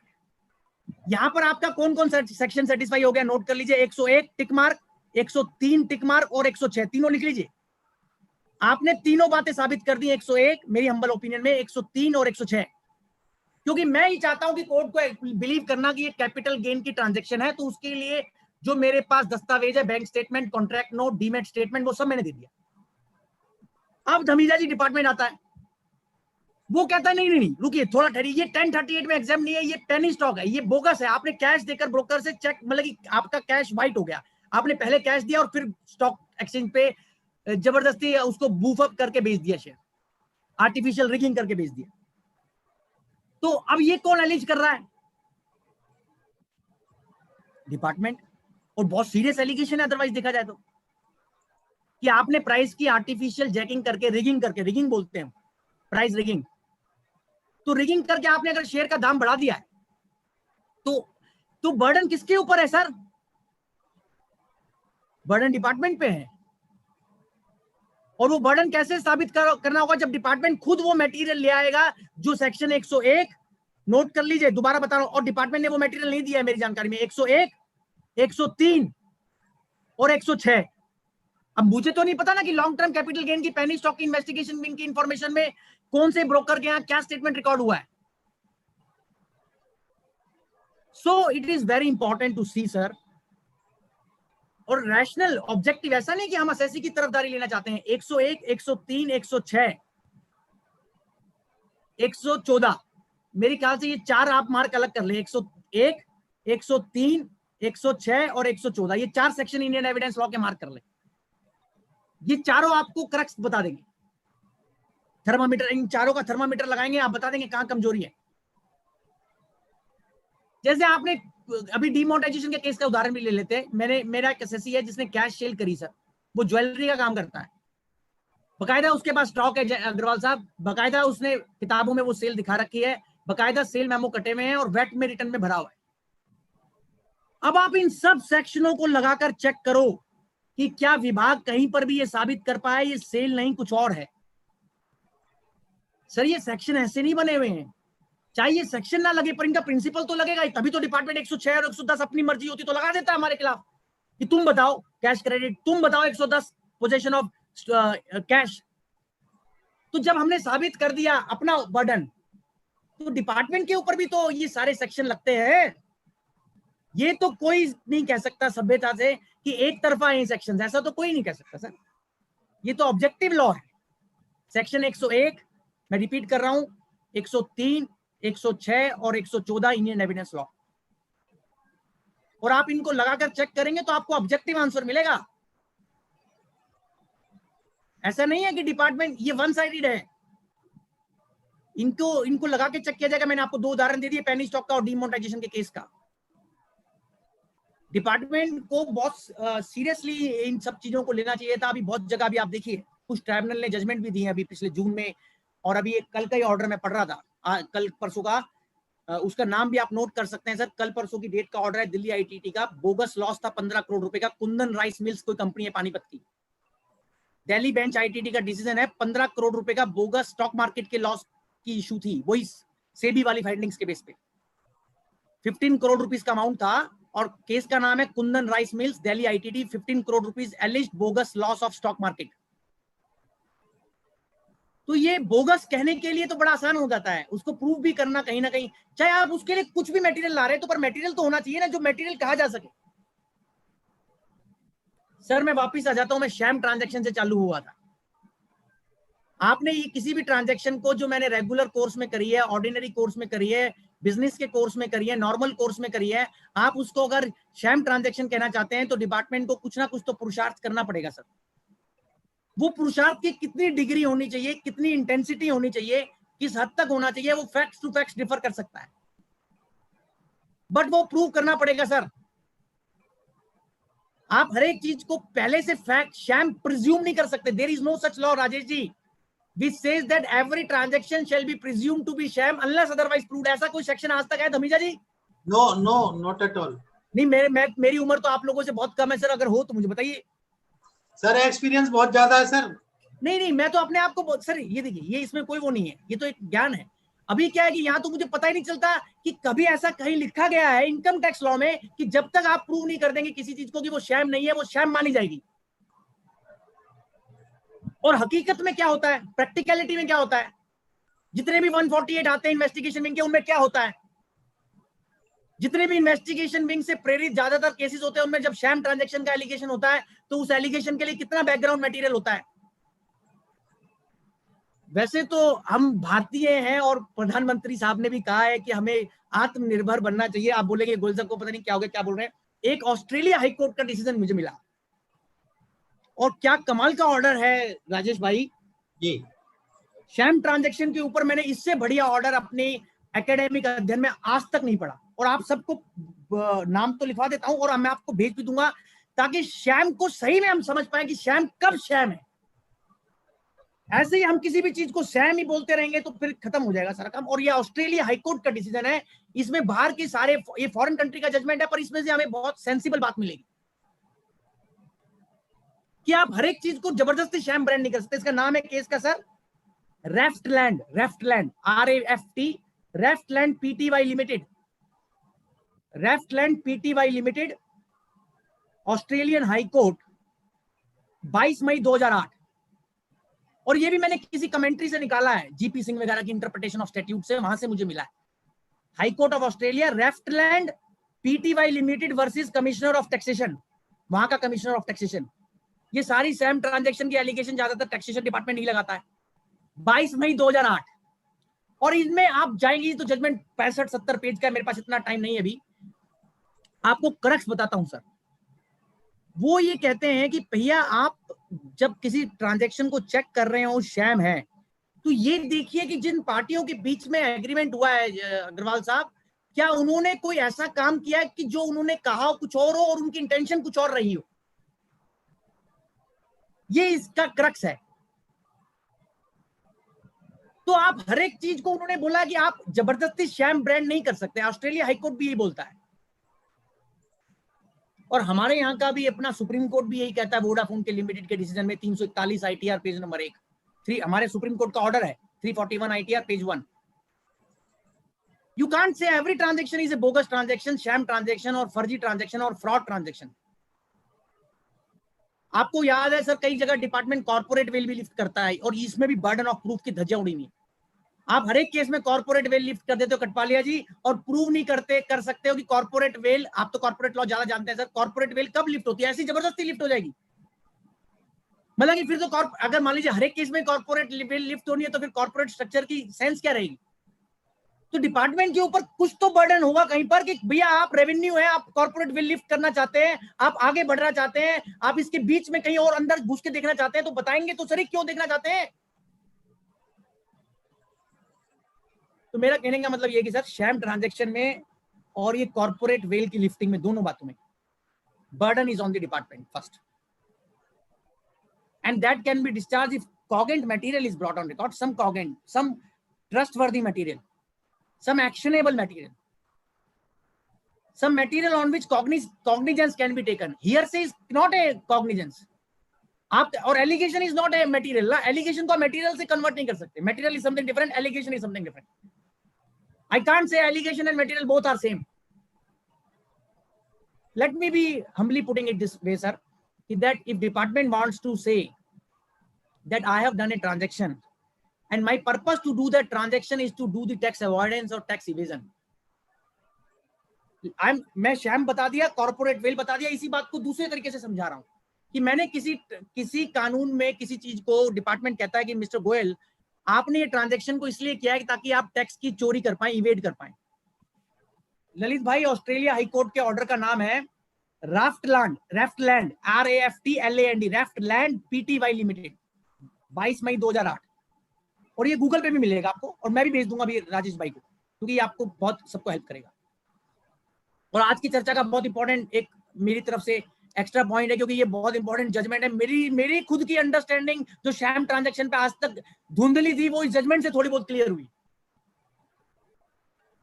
It is like this we learn, Rajesh ji. So what I was saying कि डिपार्टमेंट कहता है, सर मैं दूसरे तरीके से अपनी बात को रख रहा हूं, कि आपने कोई ट्रांजैक्शन करी और आपने उस ट्रांजैक्शन को करने के पीछे आपका टैक्स को इवेड करने का या अवॉइड करने का काम है। हालांकि इवेजन अलग चीज होती है, अवॉइडेंस अलग चीज होती है।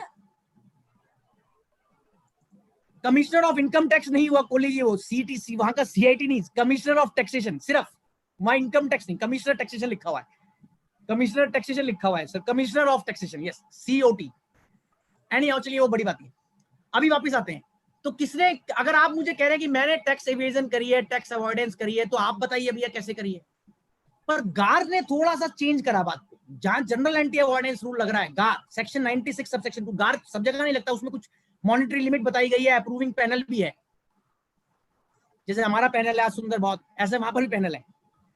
तो गार के अंदर जब पैनल बोलेगा एक मॉनिटरी ऊपर से लिमिट, तभी कोहली जी, तभी गार का ग्रहण तभी होगा, जैसे ग्रहण बहुत हो रहे हैं ना आजकल, तो गार भी, सॉरी टू से, तो 96 सब सेक्शन 2 से समझ में आता है।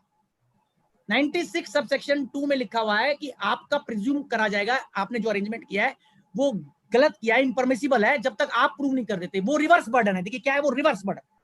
रिवर्स बर्डन का मतलब ये है कि पहले वो बर्डन आप पे डाल दिया कि आप प्रूव करिए कि जो आपने एग्रीमेंट किया है उसको आपने टैक्स को इवेड करने के लिए नहीं किया. This is known as reverse burden. Example of reverse burden you can note 96 subsection 2 in income tax law. Section 96 subsection 2 GAAR का सेक्शन है. जनरली रिवर्स बर्डन के सेक्शन मैंने तो बहुत कम देखे, 4-5 जगह देखे हैं सर. एक तो पीएमएलए में है, prevention of money laundering act में रिवर्स बर्डन है. जो नारकोटिक्स वाला एनडीपीएस एक्ट है उसमें आप नोट कर लीजिए, 4-5 जगह बता रहा हूं. इनकम टैक्स में भी है रिवर्स बर्डन. एक तो मैंने बता ही दिया, एक जगह और है. एक आपको बताया पीएमएलए, जहां रिवर्स बर्डन है, जहां पहले असेसी को या एक्यूज को प्रूव करना पड़ता है कि उसने मनी लॉन्ड्रिंग नहीं करी. पीएमएलए में है. और फिर एनडीपीएस में एक्ट में भी है सर. इनकम टैक्स एक्ट में गार के सेक्शन में है, और लास्ट में जाकर प्रोसिक्यूशन वाले सेक्शन में रिवर्स बर्डन मिलेगा. सेक्शन 278E नोट कर लीजिए आप, 278E, कि जब भी इनकम टैक्स का प्रोसिक्यूशन लॉज होता है वहां लिखा हुआ है कि आपको एक्यूज को जो जिसके खिलाफ कंप्लेंट है उसको प्रूव करना है कि उसने टैक्स की चोरी नहीं करी है, इवेजन नहीं किया है या डिफॉल्ट नहीं किया है. वो रिवर्स बर्डन है 278E of income tax act. Sir इसके अलावा मेरी नॉलेज में इनकम टैक्स एक्ट के अंदर कहीं और कोई रिवर्स बर्डन नहीं है. वो 96 सबसेक्शन 2 मैंने अलग बता दिया, पीएमएलए बता दिया, एनडीपीएस एक्ट बता दिया. रिवर्स बर्डन जनरली नहीं होता क्योंकि बहुत ज्यादा डेंजरस है, क्योंकि आप पहले से उस आदमी पे बर्डन डाल के चल रहे हैं कि जिस उल्टा बर्डन डाल रहे हैं आप, नेगेटिव बर्डन रिवर्स बर्डन में. तो रिवर्स बर्डन है और उसको कोर्ट ने, सुप्रीम कोर्ट ने कॉन्स्टिट्यूशनली वैलिड भी कहा है, बट वो जनरली नहीं हो सकता है. आप बोले 68 में भी रिवर्स बर्डन है, आप बोले हर एक शैम ट्रांजैक्शन में भी रिवर्स बर्डन है, आप बोले हर एक कॉर्पोरेट वेल में भी रिवर्स बर्डन, ऐसा नहीं है सर मेरी अंडरस्टैंडिंग. रिवर्स बर्डन बहुत लिमिटेड जगह है, और यही प्रूफ है कि एक सिंपल बर्डन का और एक रिवर्स बर्डन का. रिवर्स बर्डन में आप दूसरे आदमी को जो निर्दोष है उसको पहले से मान के चलते हैं दोषी है जब तक वो प्रूव ना कर दे कि वो निर्दोष है. सिंपल बर्डन में यह है कि प्रोसिक्यूशन प्रूव करेगा, सामने वाला जो चार्ज लगा रहा है वो प्रूव करेगा कि मैं दोषी हूं. दोनों का अंतर मैंने बता दिया सर, रिवर्स बर्डन का और सिंपल बर्डन का. बहुत कम सेक्शन है जहां बेनामी लॉ में भी रिवर्स बर्डन नहीं है राजेश जी, आज की तारीख तक भी. आप देखिए ब्यूटी, कहीं बेनामी लॉ छोटा सा ही 80-90 सेक्शंस का, उसमें कहीं कोई ऐसा रिवर्स, और जबकि डिपार्टमेंट उसमें हर एक जगह रिवर्स बर्डन डाल के चल रहा है. मेरा जो प्रैक्टिकल अनुभव है बेनामी अथॉरिटी के साथ और बेनामी ट्रिब्यूनल के साथ, रिवर्स बर्डन हो सकता है, पर रिवर्स बर्डन के लिए बहुत सीरियस सेक्शन चाहिए, उसमें लॉ में लिखा होना चाहिए, उस चीज को स्पेसिफिकली कवरेज होनी चाहिए. आप अपनी मर्जी से रिवर्स बर्डन क्रिएट नहीं कर सकते बीइंग एन एग्जीक्यूटिव अथॉरिटी और being an enforcement law enforcement agency. I believe I am there sir. तो सर आगे बढ़ते हैं. मैंने शैम ट्रांजैक्शन आपके साथ डिस्कस कर लिया, कॉर्पोरेट वेल डिस्कस कर लिया, और इंडियन एविडेंस लॉ के 6 सेक्शनों की श्रृंखला आपके साथ डिस्कस कर ली. 101, 102, 103, 106, 110, 114. मैंने भी बड़ी मुश्किल से रट्टा मारा सर इसका, और पर इस रट्टा मारने का मुझे सेंस ये नजर आया, काम पता नहीं कब आएगा कोहली साहब, पर ये अच्छा लगा कि मुझे कुछ नई चीज पता चली जो मेरे काम की है. और ऐसे ही मेरे को लगा कि अभी हम जब सबमिशन बनाएंगे, अभी तो इलेक्ट्रॉनिक उसका डिपार्टमेंट ने अभी तो मेरे ख्याल से ई असेसमेंट चालू नहीं करी है, बट ये जब मैं सोचता हूँ कि जब हम बनाएं तो उन सबको, जब रिटर्न प्लीडिंग्स बनाए तो उनमें फोर्स आना चाहिए. बिल्कुल sir. Primary evidence, secondary evidence, IT act के नीचे का एविडेंस, प्रिजम्पशन की किसका ऑनर्स आईटी एक्ट का, that's to be major things in the future. अब ये देखिए सर, और आज तक कोहली साहब पता नहीं, मे बी हम लोग फ्लरिश ही तभी कर रहे हैं कि डिपार्टमेंट ने आज तक कभी इन चीजों को सीरियसली नहीं लिया. मेरे मन में आता है कि जब इतनी सिंपल चीजें हैं और इतना अच्छा कानून है और इतनी सदी हुई चीजें हैं, और ये अंग्रेजों के जमाने से 1872 का इंडियन एविडेंस लॉ, सीपीसी 1908. बिल्कुल सर. और आयकर अधिनियम भी बहुत पुराना हो चुका 1961. और फिर भी चीजों के बीच में कई बार मैंने देखा है, ये तो बहुत कम जजेस हैं जहां पर ये चीज देखने को मिलती है कि जो चीजों का तालमेल बिठा रहे हैं कि साहब आप इंडियन एविडेंस लॉ का प्रिंसिपल भी देखिए. अभी अब मैं इंपॉर्टेंट चीज पे आ रहा हूं, रह जाएगी, आप सब नोट कर सकते हैं सर. एक चंडीगढ़ आईटीटी का ऑर्डर आया है, और ये आपको उन सब डीमिंग फिक्शन में, अश्वनी कथपालिया साहब मैं बता रहा हूं आपको, मैंने ऐसा ऑर्डर नहीं देखा आज तक सर. धमीजा जी उंगली रेस कर रहे हैं, बताइए सर, हाथ रेस करिए सर, उंगली नहीं. सॉरी, मजाक कर रहा हूं, सॉरी सर, बड़े आप, बताइए. आवाज आवाज आवाज खोलिए धमीजा जी, आवाज आवाज, आपकी आवाज तो हमें वो है ना, प्यार है, बताइए, बोलिए. 278E जरा बताइए दोबारा। सर 278E ये है कि अगर मान लीजिए आपने टीडीएस काट के लेट जमा कराया, लेट अस से, जो बहुत प्रोसिक्यूशन हुए, तो डिपार्टमेंट ने कंप्लेंट फाइल कर दी, अधिकारी ने, टीडीएस अधिकारी ने, क्रिमिनल कोर्ट के अंदर, कॉम्पिटेंट कोर्ट में। वहां कानून में लिखा है कि 7278AA, आप सेक्शन नोट कर सकते हैं 278AA। आपने पूछा है तो मैं बता रहा हूं आगे, और बहुत इंपॉर्टेंट सवाल पूछा सर। अगर आपने किसी टीडीएस के ट्रांजैक्शंस में आपने टैक्स को तो काट लिया, बट काटने के बाद जो आपको उसको भारत सरकार को जमा कराना है वो आपने टाइम से जमा नहीं कराया, लेट जमा कराया और ब्याज के साथ जमा करा दिया, ये फैक्ट्स डिस्प्यूट में नहीं।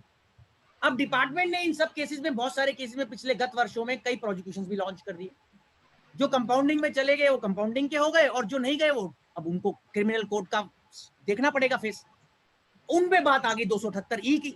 अब जहां 278E है तो वहां 278AA भी है, सेक्शन 278AA। वो ये कहता है कि अगर आपको सेक्शन 276B होता है टीडीएस का डिफॉल्ट वाला, 276B, if I am rightly recalling, 276 capital B, कि आपने टीडीएस लेट काट के जमा कराया तो आपको प्रोसिक्यूट किया जा सकता है धारा 276B के अंदर आयकर अधिनियम में।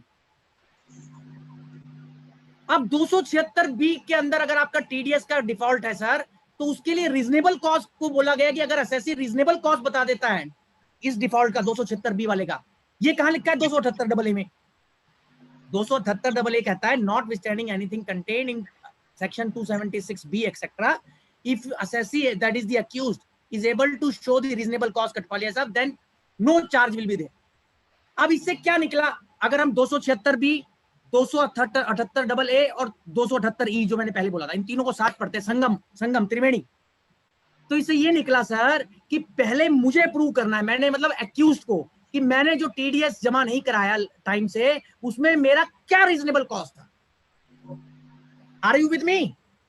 And if I am able to demonstrate as an accused that there is a reasonable cause in section 278AA, then the trial court, the court concerned can acquit me. Are you with me? Correct. So this is how this, अगर आप reasonable cause prove नहीं करते हो as an accused, फिर आप गए, आपको jail हो जाएगी, मतलब आप कन्विक्ट हो जाएंगे, क्योंकि 278E है, क्योंकि 278E है।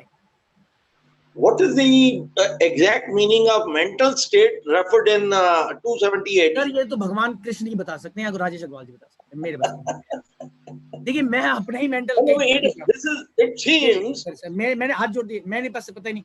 मैं ये कह सकता हूँ कि जो सामने से नजर आ रहा है, क्या सर देखिए फैक्ट्स पढ़ सकते हैं, डॉक्यूमेंट्स पढ़ सकते हैं, किसी के दिमाग में घुस के करना तो बहुत मुश्किल काम है सर। और ये तो आप थर्मामीटर वो आजकल लगता है ना, वैसा कुछ बोलते हैं, ऐसा नहीं होता सर। सब कुछ उसी लाइफस्टाइल, ऐसे कैसे होगा? वो तो कंडक्ट है ना। यहाँ आपकी बात तो मैं तो लाइटर साइड बोल रहा था, कंडक्ट से देखेंगे मैं कैसे काम कर रहा हूँ। मैंने 10 साल से टीडीएस का नंबर लिया हुआ भाई साहब, और एक बार मेरे से गलती से लाइट जंप होगी तो आप कैसे कह सकते हैं आपने जानबूझ के भारत माता, क्या भारत सरकार के साथ या कोई उसका उल्लंघन किया है, कैसे कहेंगे? को उसका भी धमीजा जी जो आपने पूछा, ये भी बहुत फाइन पॉइंट पूछा आपने, कि रीजनेबल कॉस्ट को अगर प्रूव करना हो, क्योंकि रीजनेबल कॉस्ट सिर्फ सेक्शन 278AA में नहीं है सर, पुलिस आप नोट करिए, रीजनेबल कॉस्ट एक और बहुत इंपॉर्टेंट सेक्शन में जो हम बहुत यूज करना पड़ता है, 273B, 273B है। यू आर अवेयर ना कि जब आप पे कोई पेनल्टी लगती है, बुक्स ना रखने की, ऑडिट ना कराने की, टीडीएस ना काटने की, जमा नहीं ना काटने की, एक्सेट्रा एक्सेट्रा, कैश लोन लेने की, देने कैश लोन रीपे करने की, तो वहां रीजनेबल कॉस्ट का जो सबके लिए एक संगम सेक्शन है, कॉमन सेक्शन है, 273B है। 273B और 278AA दोनों रीजनेबल कॉस्ट को रेफर करते हैं। करेक्ट। कि अगर ऑफेंडर, जिसने ऑफेंड किया है या जिसने इन्फ्रैक्शन किया है, वायलेशन किया है, अगर वो रीजनेबल कॉस्ट दे देता है तो उसको इम्यूनाइज कर दिया जाएगा, एक्सोनरेट कर दिया जाएगा, पार्डन कर दिया जाएगा। वो पार्डन आपको तब मिलेगा जब आप 278AA का रीजनेबल कॉस्ट बता देंगे या 273B वाला रीजनेबल कॉस्ट बता देंगे। बिल्कुल। यहां आप नोट कर लीजिए, सुप्रीम कोर्ट ने कहा है burden to prove the reasonable cause lies on the shoulders of the SSC. चाहे 273B वाला रीजनेबल कॉज है, चाहे 278AA वाला है, दोनों आपकी नॉलेज में ही है। हाँ बोलिए सर, बोलिए धमीजा जी क्या बोल रहे हैं? मैं I would like you to if kindly explain the genesis of section 278E, मतलब वो फिर हम कैसे एक्सप्लेन? बहुत आप कमेंट्री पढ़ेंगे, इतना पुराना डेवलप लॉ हुआ है, उनका पर्पस एक ही है सर, उसका पर्पस एक ही है धमीजा साहब, विद ग्रेट रिस्पेक्ट, कि दैट जिस आदमी ने ऑफेंस किया है, एक तो डेटरेंस आए और एक वो खुद रिस्पॉन्सिबल रहे अपनी लीगल ऑब्लिगेशन को लेकर। डिपार्टमेंट को फेरेट आउट या ये ना करना पड़े कि हम ढूंढ के बताएं नेगेटिव, वो बड़ा मुश्किल हो जाता है उनके लिए। सी सम, इसीलिए कोर्ट्स का कहना क्या होता है, मैं वही बात पे आ रहा था कि मैंने अगर कोई रीजनेबल कॉस्ट प्रूव करना है तो मैं प्रीपोंडरेंस ऑफ प्रोबेबिलिटी से प्रूव कर सकता हूं। प्रीपोंडरेंस ऑफ प्रोबेबिलिटी क्या होता है सर? प्रीपोंडरेंस ऑफ प्रोबेबिलिटी मतलब कि आप कहते हैं अनुमान से, कि मतलब कि summation of all the facts. Correct. Department को अगर आपको प्रूव करना है उसके बाद कि आप गिल्टी है, जैसे मान लीजिए उन्होंने ये प्रूव करना है कि आपने टैक्स काट के जमा नहीं कराया, तो उनको बिल्कुल क्लियरली प्रूव करना है beyond reasonable doubt. There are two standards of proof, my friends can note. Number one standard of proof is called as preponderance of probability, जो आपने पूछा, और एक standard of proof है beyond reasonable doubt। तो दोनों में जमीन और आसमान का अंतर है धमीजा जी। बियॉन्ड रीजनेबल डाउट का मतलब डंके की चोट पे, मतलब कि बियॉन्ड रीजनेबल डाउट, और प्रीपोंडरेंस ऑफ प्रोबेबिलिटी का मतलब कि प्रोबेबिलिटी के बेसिस पे। तो कोर्ट्स ने 278AA जो रीजनेबल कॉज में आपको बता रहा हूं 273 भी, उसको ये बोल रखा है कि अगर आप प्रीपोंडरेंस ऑफ प्रोबेबिलिटी भी बता देते हैं तो भी आपका रीजनेबल कॉज मान लेंगे, वहां तक आपके साथ है कोर्ट। बट हाँ, अगर कोई डिपार्टमेंट आपके ऊपर प्रोसिक्यूशन लॉन्च करना चाहता है तो उसको ये तो प्रूव ही करना है रीजनेबल डाउट के बियॉन्ड कि आपने टैक्स काटा था और उसको काट के अपने पास रख लिया था और उसको भारत सरकार को आपने समय सीमा के बाहर जमा कराया। Are you getting? वो जुडिक्शनल फैक्ट था।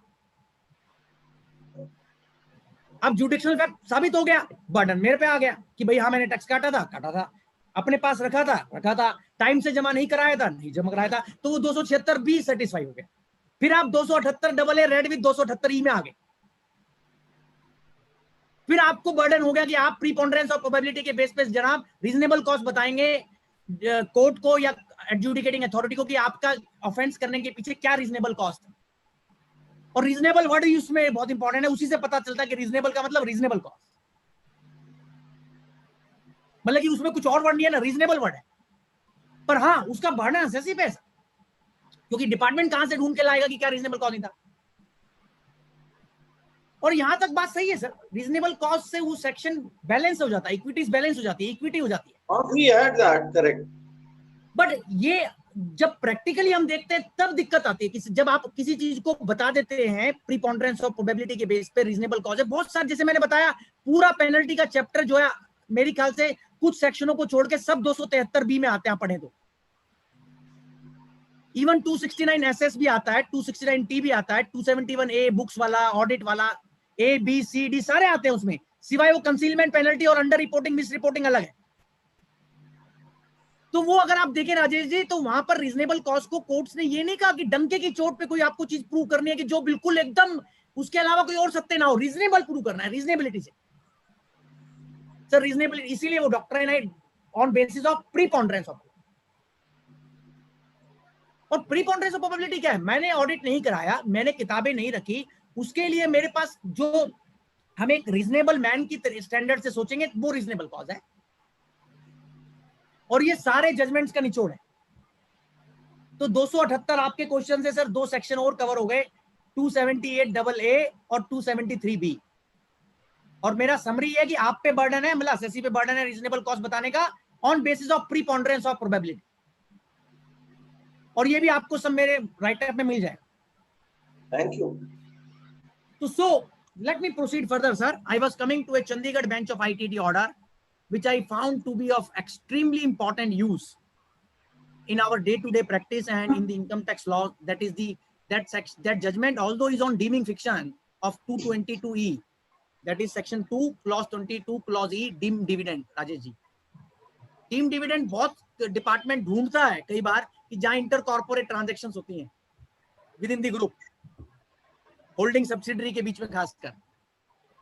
You know, 222 is looked upon by the income tax authorities in the group transactions, in inter-corporate transactions, intra-group transactions, where holding company gives something to the subsidiary company, or let us say subsidiary company gives something to the holding company.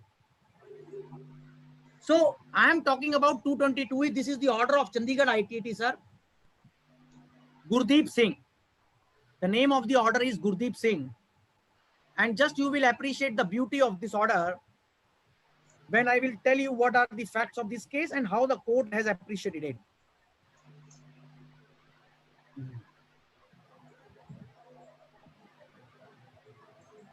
Yes, I have got it, sir. This is the date of the order is 26 June 2020, 26th June 2020. Sir एक बार 222E revise कर लेते हैं, फिर गुरदीप सिंह साहब पे आएंगे ताकि समझ में आए कि गुरदीप सिंह साहब का ऑर्डर बड़ा इंपॉर्टेंट ऑर्डर क्यों है. सर 222E को लगाने के लिए लॉ में 3 कंडीशन लिखी हुई है जितना मुझे भी याद आता है. एक पहली कि जिस आदमी के पास पैसा आया वो लोन और एडवांस की नेचर का होना चाहिए, लोन और एडवांस. दूसरा वो सब्सटैंशियल शेयर होल्डर होना चाहिए, जिस मतलब कि recipient should be substantial share holder in the pair. And the company which is and the amount which is being received वो एक accumulated profit भी होना चाहिए जो कंपनी उसको देगी सब्सटैंशियल शेयर होल्डर को, उसके पास accumulated profits भी होने चाहिए. तो इनमें से एक कंडीशन आपने नोट करी कि सर वो सब्सटैंशियल शेयर होल्डर होना चाहिए उस दिन जिस दिन कंपनी ने पैसा सब्सटैंशियल शेयर होल्डर को दिया. Let me put in simple words. ऐसा ही है ना सर कोहली साहब कि कंपनी ने पैसा सब्सटैंशियल शेयर होल्डर को दिया और जिस दिन दिया तब वो 222E लगाने के लिए उसका शेयर होल्डर होना जरूरी है और सब्सटैंशियल शेयर होल्डर होना जरूरी है. Am I with you? हाँ सर 10% ज्यादा होल्डिंग होनी चाहिए. हाँ जी. अब मेरा क्वेश्चन चालू था. अब गुरदीप सिंह साहब में क्या हुआ सर, असेसी ने कटवालिया जी कोई आरओसी को फाइलिंग कर दी थी, उससे उन्होंने मतलब कि डिपार्टमेंट उन पे 222E लगाता और वो डीम डिविडेंड की ट्रांजैक्शन वो मतलब कि लोन एडवांस आता है उससे पहले ही उन्होंने आरओसी को लिख दिया था ये शेयर हमने ट्रांसफर कर दिए. उस आदमी ने जिसके हाथ में डिपार्टमेंट 222E लगाना चाहता था उसने कहा भैया तुम देखो जिस दिन मेरे पास ये पैसा इस कंपनी से आया है उस दिन तो मैं सब्सटैंशियल शेयर होल्डर ही नहीं था क्योंकि मैंने ऑलरेडी ये शेयर ट्रांसफर कर दिए थे और आरओसी विभाग को बता दिया था. डिपार्टमेंट ने अपनी तरीके से बात कही, वही बात कि भैया ये तो आपने बाद में बताया, आपने हेराफेरी करी, मतलब कि ट्रांजैक्शन पहले हो गई थी लोन आने की और आपने ये जो शेयर होल्डिंग का ट्रांसफर का काम किया है ये बाद में किया है राजेश जी. ये एलिगेशन था और बहुत बड़ा अमाउंट है इसमें भी. Amount is not important, principal is important. फिर कोर्ट ने इंडियन एविडेंस लॉ का सेक्शन 4 पकड़ा. इसमें आप नोट कर सकते हैं जो मैं बीच में बोल भी रहा था कि 3 टाइप की प्रिजम्पशन होती है. सेक्शन 4 इंडियन एविडेंस लॉ और उसको 222E में डीमिंग फिक्शन में समझाया है और मैंने पहली बार सेक्शन 4 इंडियन एविडेंस लॉ का प्रैक्टिकल लाइव यूज देख रहा हूं. अब देखिए कैसे समझाया मैं आपको ताकि सबको समझ में आ जाए और खासकर मैं भी अपने आप को दोबारा समझा पाऊं. इन्होंने कहा सर जज साहब ने, हाँ पैरा 9 है इस ऑर्डर का, 26 जून 2020 के ऑर्डर का पैरा 9. द वर्ड्स डीम और फिक्शन और irrebuttable presumption have not been defined in the income tax law sir. For better understanding of the statutory presumptions and law of deeming fictions, court says we deem it to refer to relevant provisions of the Indian Evidence Act 1872 जो मैं भी आपके साथ discuss कर रहा हूं. Though the provisions of the Evidence Act are not strictly applicable to the procedures of this tribunal as envisaged under the Income Tax Act, but the principles underlying the provisions of Evidence Act do constitute valuable guides. Section 4 of the Evidence Act court says reads as under. Now pay attention sir. वो कहते हैं 3 प्रकार की presumption बताई गई हैं Indian evidence law में. क्या क्या है? मे presume, shall presume and conclusive proof. May presume का मतलब है कटपालिया जी कि आपकी डिस्क्रिप्शन है कि वो आप प्रिजम्पशन लगाएं या ना लगाएं, मतलब कि अथॉरिटी की डिस्क्रिप्शन है. शैल प्रिज्यूम का मतलब है कि wherever it is directed by this act that the court shall presume a fact, वो भी रिबर्टेबल है. shall presume में क्या है कि एक बार तो प्रिज्यूम कर लेगा अथॉरिटी, बट अगर आप उसको डिस्प्रूव कर देते हैं तो फिर वो रिबर्ट हो जाएगा, रिबर्टेबल है वो. कंक्लूसिव प्रूफ सबसे खतरनाक है, मतलब कि वहां मतलब कि जो एक बार मान लिया सो मान लिया, मतलब एक बार गए हो तो गए हो. तो अभी क्या है, मे प्रिज्यूम है, shall प्रिज्यूम है और वो गए हो वालों है कंक्लूसिव प्रूफ है. कोर्ट ने अगले पैराग्राफ में लिखा sir, the conclusive presumption oblique proofs can be considered as one of the strongest presumptions. With regards to the conclusive proof the law has absolute power and shall not allow any proof to the contrary to the presumption. मतलब loan आ गया, substantial share holder को आ गया, closely held company से आ गया, जिस दिन आया उस दिन एक्यूमुलेटेड प्रॉफिट उतने अमाउंट का था, ये तीनों पूरी हो गई तो डीम डिविडेंड लग गया, मान लिया जाएगा. The general definition of conclusive proof court says Rajesh ji is a condition when one fact is established beyond doubt. इसीलिए मैंने धमीजा जी को कही थी बात, अब ध्यान से नोट करिएगा. Then the other facts or conditions become conclusive proof of another as declared under the relevant provision. फिर वो समझाते हैं, legal fictions compelled to believe the existence of an artificial state of facts which may be contrary to the real state of facts.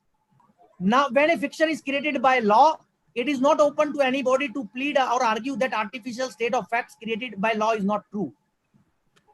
अब उन्होंने last में जाकर ये लिखा कि for raising such an irrebuttable presumption, Rajesh ji क्या करना होगा? The first set of facts which are deemed to be conclusive proof of the other.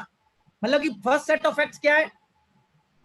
That is regarding the advancement of loan to shareholder or to the concern in which such shareholder has substantial interest has to be proved strictly and beyond reasonable doubt. मैं आपको गुरदीप सिंह का order सरल भाषा में बताता हूं sir. वो कहते हैं सेक्शन 4 के अंदर जो कंक्लूसिव प्रूफ वाला है वो डीम डिविडेंड पे लगता है 222E.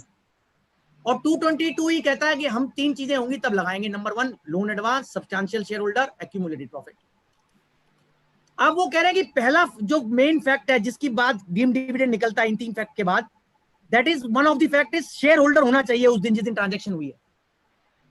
वो कह रहे हैं कंक्लूसिव प्रूफ वाला सेक्शन लगाने के लिए या प्रिजम्पशन रेज करने के लिए, डीमिंग फिक्शन वाली इरेबटेबल प्रिजम्पशन रेज करने के लिए पहले वो फैक्ट्स तो बताओ भैया स्ट्रिक्टली बियॉन्ड रीजनेबल डाउट कि वो आदमी उस समय शेयर होल्डर था. That is how section 4 court see the beauty of the जज सर. आई एम वेरी, मेरे को तो ये जजमेंट बहुत अच्छा लगा. और आधे से ज्यादा डीमिंग फिक्शन जो इरेबटेबल प्रिजम्पशन डिपार्टमेंट बोलता है, सेक्शन 56 ले लीजिए आप, पूरा इरेबटेबल हो गया है जो गिफ्ट वाला है. बट उसके अंदर लगाने के लिए वो तो होगा ना सर पहले जी की जो उसके कंडीशन है वो पूरे होंगे, जो उसके वन जिस पे डिपेंडेंट है वो one set of facts, first set of fact जिसको हम बोल रहे हैं. जैसे आप सर्कल रेट कर लीजिए 50C, immovable property being land और बिल्डिंग बीइंग ट्रांसफर्ड. सर अगर यही प्रूव नहीं हुआ कि जो ट्रांसफर हुआ है लैंड एंड बिल्डिंग है, तो आप डीमिंग फिक्शन 50C का कैसे लगा पाएंगे? तो इसीलिए ये सेक्शन 4 भी बहुत इंपॉर्टेंट है और चंडीगढ़ आईटीटी का ऑर्डर भी बहुत इंपॉर्टेंट है. और डिपार्टमेंट जब इन 3 प्रिजम्पशन को लगाता है तो सबको एक जैसे नहीं पढ़ सकते, ये भी बहुत इंपॉर्टेंट है. बहुत सारी प्रिजम्पशन मे प्रिज्यूम में है. अब आप पूछेंगे गोयल साहब मे प्रिज्यूम का उदाहरण दे दीजिए. मैं आपको बता रहा हूं, मे प्रिज्यूम में आप नोट कर सकते हैं, आता है इनकम टैक्स लॉ में 292C.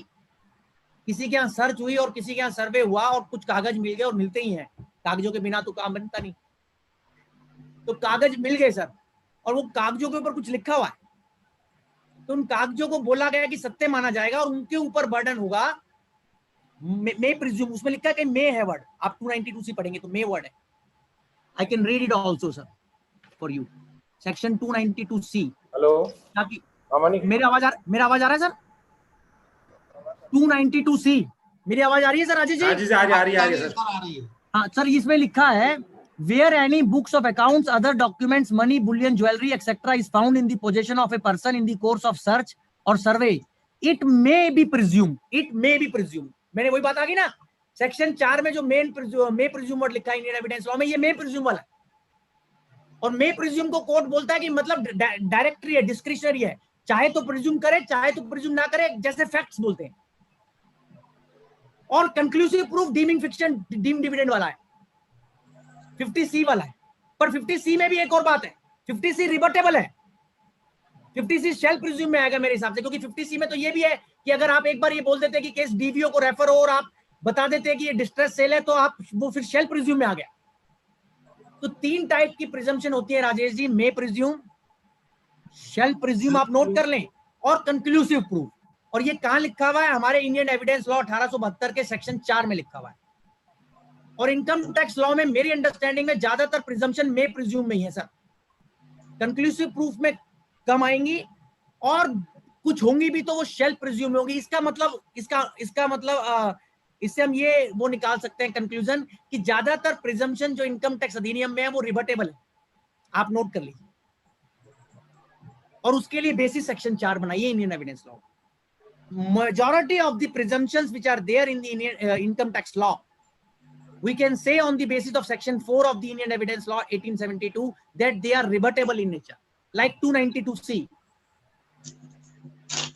like 50C.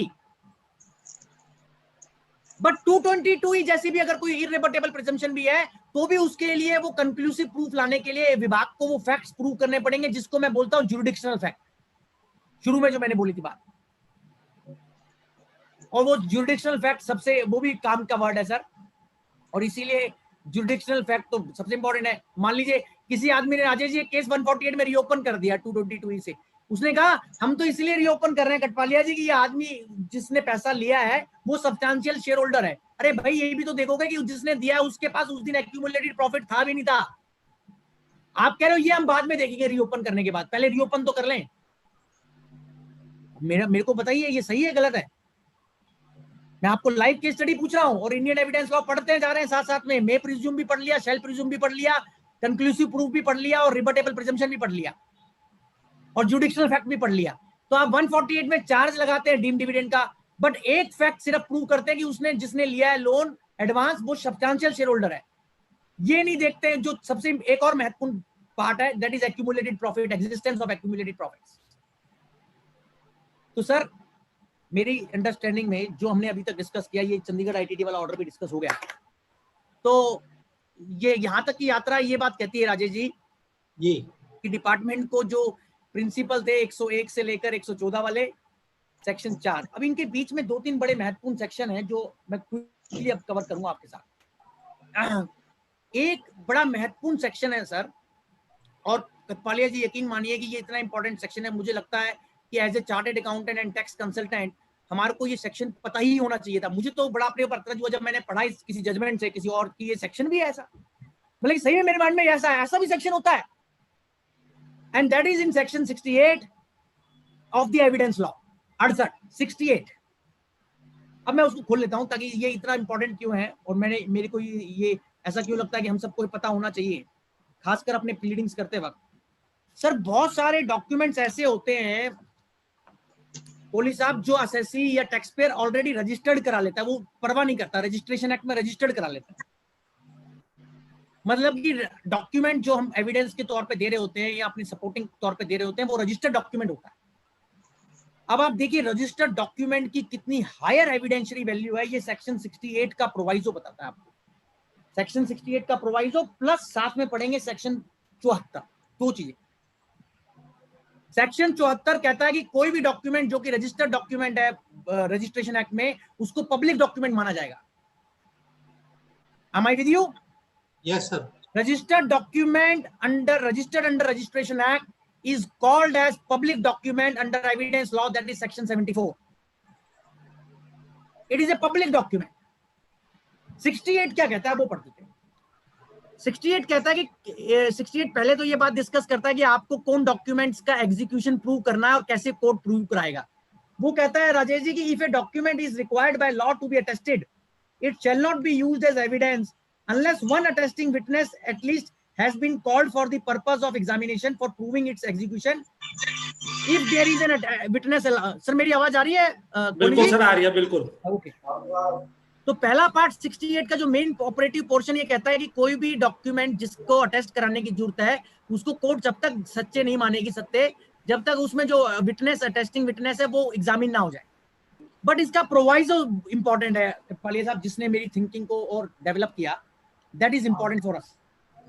वो कहता है कि ये भी एग्जामिन करने की जरूरत नहीं होगी, provided that it shall not be necessary to call an attesting witness in proof of the execution of any document not being a will, not being a will, will cover नहीं है। Provided that it shall not be necessary to call an attesting witness in proof of execution of any document not being a will, comma, which has been registered in accordance with provision of Indian Registration Act 1908, unless कोई उसको deny करे। तो देखिए sir आपको कितना महत्वपूर्ण प्रावधान है सेक्शन 68 प्रोवाइजो प्लस सेक्शन 74 की, जो डॉक्यूमेंट रजिस्टर्ड हो गया उसकी जेन्युइननेस को आप डाउट नहीं कर सकते। ये सुप्रीम कोर्ट का ऑर्डर आपको लिखा रहा हूं जो मैंने अभी पढ़ा, इसके साथ ही इसके हमारे आईटीआर में भी रिपोर्टेड है वो जजमेंट सूरज लैम्प्स 347 आईटीआर या 340 आईटीआर पेज 1 पे होगा। सूरज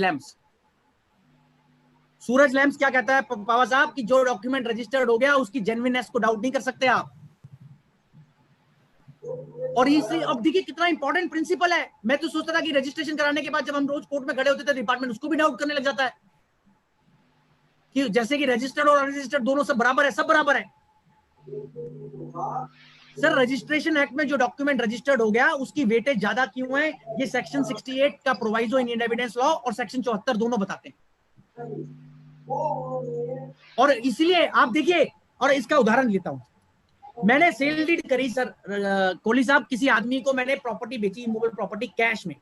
हाँ जी सर। और वो sale deed registered sale deed है। सामने वाले बायर ने मुझे पूरा पैसा कंसिडरेशन का कैश दे दिया भाई साहब, क्या आप बोल सकते हो sale deed fraudulent sale deed है जो रजिस्टर्ड हो गई? या मान लीजिए वो पैसा पास ऑन नहीं होगा, कैश मैंने दिया होगा बायर को। तो इसीलिए बता रहा हूं सर कि जो डॉक्यूमेंट रजिस्टर्ड हो गया उसकी जेन्युइननेस प्राइमा फेसाई एस्टेब्लिश हो गई, ये लिख लीजिए। बिल्कुल। और बहुत सीरियस बर्डन होगा डिपार्टमेंट पे कि अगर आप रजिस्टर्ड डॉक्यूमेंट की जेन्युइननेस को डाउट कर रहे हैं तो डिपार्टमेंट पे बर्डन होगा, इनकम टैक्स डिपार्टमेंट पे या टैक्स डिपार्टमेंट पे। और उसके लिए मैंने आपको इंडियन एविडेंस लॉ भी बता दिया, सुप्रीम कोर्ट ऑफ इंडिया भी बता दिया और अपनी हम्बल सबमिशन भी बता दिया। वरना क्या होगा सर, रजिस्ट्रेशन कराने की सेंस खत्म हो जाएगी, उसको पब्लिक डॉक्यूमेंट मानने की सेंस खत्म हो जाएगी, और ये प्रोवाइजो डालने की 68 में इसकी क्या सेंस बन जाएगी? तो जहां जो आदमी रजिस्ट्रेशन कराता है और रजिस्ट्रेशन का खर्चा करता है रजिस्ट्रेशन कराने का, तो वो बेकार नहीं जाना चाहिए। आई believe I am with you sir. तो अगला पॉइंट डिस्कस कर रहा हूं, इसके अलावा एक और पॉइंट है सर आज का युग। गोयल साहब एक बात बताइएगा, हाँ जी, तो कंपनीज एक्ट में जो डॉक्यूमेंट्स हम आरओसी में फाइल करते हैं, हाँ जी, फीस पेमेंट करते हैं, हाँ तो जी, क्या वो 74 में आएगा ये एविडेंस एक्ट में? नहीं रजिस्टर्ड क्या हुआ राजेश भाई, आप तो बहुत आगे पहुंच गए। क्यों रजिस्टर्ड तो होता है ना सर, वो जब वो रजिस्टर्ड करते हैं public registration act, document. Registration under the registration act brother. Okay okay okay okay sir, Indian registration act मैंने पढ़ा 1908। Okay sir, with the office of sub registrar. ठीक है हाँ, sir. yes, that is right, हाँ, yes, that is the law।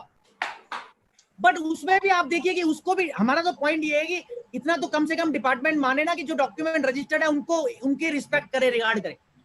ठीक बात, ठीक बात। जो सेल डीड रजिस्टर्ड होगी उसको रिस्पेक्ट करे। जी जी जी जी। अगला पॉइंट सर ये डिस्कस करना चाह रहा था Rajesh ji, 65B of Indian evidence law बहुत इंपॉर्टेंट है। आने वाले युग का नया कानून इससे डेवलप होगा। Section 65B Indian evidence law, electronic evidence की क्या एविडेंशियल वैल्यू है, इलेक्ट्रॉनिक एविडेंस। सेक्शन 65B, वैसे तो 65B सेक्शन बड़ा है, और मैं आपको जो उसका क्रक्स है वो बता देता हूं कि जब से इंफॉर्मेशन टेक्नोलॉजी एक्ट और ई गवर्नेंस हमारे देश में आया है, तब से इलेक्ट्रॉनिक एविडेंस का युग बढ़ते जा रहा है सर। और इलेक्ट्रॉनिक एविडेंस को आप समझते हैं ज्यादा better as a chartered accountant. तो court sorry Indian evidence law में ये लिखा हुआ है राजेश जी की सेक्शन 65B का सब सेक्शन बता रहा हूं आपको sir. Sub section 4, section 65B sub section 2 and sub section 4। अब इसमें एक जगह ये लिखा हुआ है 65B में सर कि कोई भी इलेक्ट्रॉनिक एविडेंस किसी भी कोर्ट में दाखिल होगी तो एक सर्टिफिकेट चाहिए जिसको हम पॉपुलरली 65B का सर्टिफिकेट बोलते हैं। और आप देखिए, आप कहेंगे हमारे इनकम टैक्स विभाग ने किसी आदमी के यहाँ सर्च करी, लेटर से एक्स के यहाँ, और उसके यहाँ कोई इलेक्ट्रॉनिक एविडेंस कंप्यूटर की फॉर्म में सीज कर लिया, हार्ड डिस्क की फॉर्म में या उसके मोबाइल की फॉर्म में। अब डिपार्टमेंट उसको मेरे खिलाफ लगाना चाहता है 148 में या 153A में या 153C में। क्वेश्चन ही आया सर आप सबके लिए, आप नोट कर लीजिए, ये बहुत इंपॉर्टेंट एरिया है आगे लिटिगेशन का, कि क्या विभाग को, इनकम टैक्स विभाग को 65B का उस इलेक्ट्रॉनिक एविडेंस का सर्टिफिकेट देना पड़ेगा कॉम्पिटेंट अथॉरिटी से कि हाँ जिस समय वो एविडेंस लिया गया वो जहां से लिया गया वो सही, वो इक्विपमेंट सही दिशा में था, मतलब सही उसमें था पोजीशन में। आप देखिए, मैंने तो आज तक इनकम टैक्स विभाग को इतनी इलेक्ट्रॉनिक एविडेंस यूज करते देखा है, अभी तक तो इसका पालन डिपार्टमेंट तो नहीं कर रहा इनकम टैक्स। बट आपको बता दूं कि 90% जो केसेस सिविल कोर्ट में और क्रिमिनल कोर्ट में लग रहे हैं, उनमें वो सबसे पहले जस्ट 65B का, जहां पर भी इलेक्ट्रॉनिक एविडेंस होती है 65B का सर्टिफिकेट मांगता है, और नहीं देता जो कंप्लेनेंट है तो उसको उस एविडेंस को एक्सपंज कर देता है वो। तो मैंने एक जो नोट बनाया आपको बताया, उसमें मैंने लिखा है सुप्रीम कोर्ट का भी 3 जज बेंच का ऑर्डर आया था, इसमें थोड़ी सी कंफ्यूजन है। कुछ जजेस सुप्रीम कोर्ट के बोलते हैं ये रिक्वायरमेंट डायरेक्टरी है, देखा जाएगा जहां लिया जा सकता है सर्टिफिकेट वहां लिया जाएगा, जहां नहीं लिया जाएगा नहीं लिया जाएगा। मैं मानता हूं ये व्यू सही नहीं है। बेटर व्यू नारीमान साहब का है, जस्टिस नारीमान का, ये 3 जज बेंच का एक फैसला है। उसमें सुप्रीम कोर्ट का कहना है कि क्योंकि आज के युग में अगर इलेक्ट्रॉनिक एविडेंस का हम इतना यूज कर रहे हैं तो ये भी देखना जरूरी है बैलेंस करके इक्विटीज को कि वो एविडेंस टेम्पर्ड ना हो। That's correct. और वो एविडेंस रिलायबल हो, ट्रस्टवर्दी हो। जी sir. I'm admitting and I'm bringing on record, yes, there is plurality of the views in the courts in Supreme Court. Some judges believe that this requirement of 65B cannot be applied in all the situations universally. But Justice Nariman, his lordship in Supreme Court, has taken the other stand. He says that no, to ensure that the evidence used is capable of being used like that, then it must be complied scrupulously and tightly. वो order supreme court का आप note करना चाहें जो नारीमन साहब वाला है, जिसमें उन्होंने ये बात लिखी है, उस ऑर्डर का नाम मैं बता देता हूं ब्रदर, वो आप नोट कर लीजिए सब लोग। उसका नाम है sir Anwar Bashir, Anwar versus Bashir, Anwar versus Bashir, Anwar v Bashir. 3 जजेस का फैसला है, 3 जजेस की खंडपीठ का। Anwar v Bashir, supreme court, इसकी साइटेशन है 10 SCC 473, ITR में रिपोर्ट नहीं हुआ, 10 SCC 473। और इसमें सर ये लिखा है इन्होंने लाइन कि electronic evidence being more susceptible to tampering, comma alteration, comma transposition, comma excision etcetera, without such safeguards the whole trial based on proof of electronic records can lead to traversity of justice. That is, I believe, is right view. But yes, अभी एक supreme court ने latestly इसके बाद और ये सब देखते हुए कि इस पे 2 व्यूज आ गए हैं, तो एक larger bench already supreme court का जजमेंट रिजर्व कर चुका है कि 65B कैसे इंटरप्रेट होना चाहिए। ये इतना इंपॉर्टेंट इशू बन गया है। वो फैसला अभी तक सुरक्षित है, मार्च में सुरक्षित कर लिया गया था, अभी उसका फैसला सुप्रीम कोर्ट ने देना है। अनवर बशीर आ चुका है और वो जो 2-3 नेगेटिव ऑर्डर्स भी आए, मतलब कि एडवर्स व्यूज भी आए, बट अभी सुप्रीम कोर्ट के सामने ये मैटर एक किसी केस में सर विचाराधीन भी है, मतलब कि वहां जजमेंट रिजर्व्ड है। तो ये 65B मेरी अंडरस्टैंडिंग में राजेश जी, जहां जैसे डिपार्टमेंट, मैं कैसे पढ़ता हूं इसको, देखिए may be my understanding is wrong कि सपोजिंगली मुझे डिपार्टमेंट ने, कोहली साहब एक नोटिस भेजा 143(2) का कंप्यूटर से, तो वहां पर इलेक्ट्रॉनिक एविडेंस का ये सेक्शन लगेगा। खासकर वो जो जब एविडेंस आपने जो जनरेट किया है और जो भेजा है वो सारा कंप्यूटर से भेज रहे हैं आप। मुझे क्या पता जिस कंप्यूटर से आपने मेल किया वो उस समय किस स्थिति में था। And why not this notice which is generated online under CASS will be subject to the regulation of 65B subsection 4. This is an open question. I am not closing this question. It is not my final view, but I am giving a food for thought. There can be many more areas. Maybe like अभी राजेश जी पूछ रहे थे कि tax auditor को बहुत सारा evidence, electronic evidence SSC देता है, तो क्या उस समय टैक्स ऑडिटर इस सर्टिफिकेट को मांगेगा? उसके ऊपर अपनी ऑडिट रिपोर्ट देने से पहले। I am with you, sir. Sir, very much, sir. Actually, technically speaking, वो जो the entire data can be tampered so many times. Bansal साहब, वो नोटिस ऑनलाइन आते दिखाए जाते, ये बात नहीं है।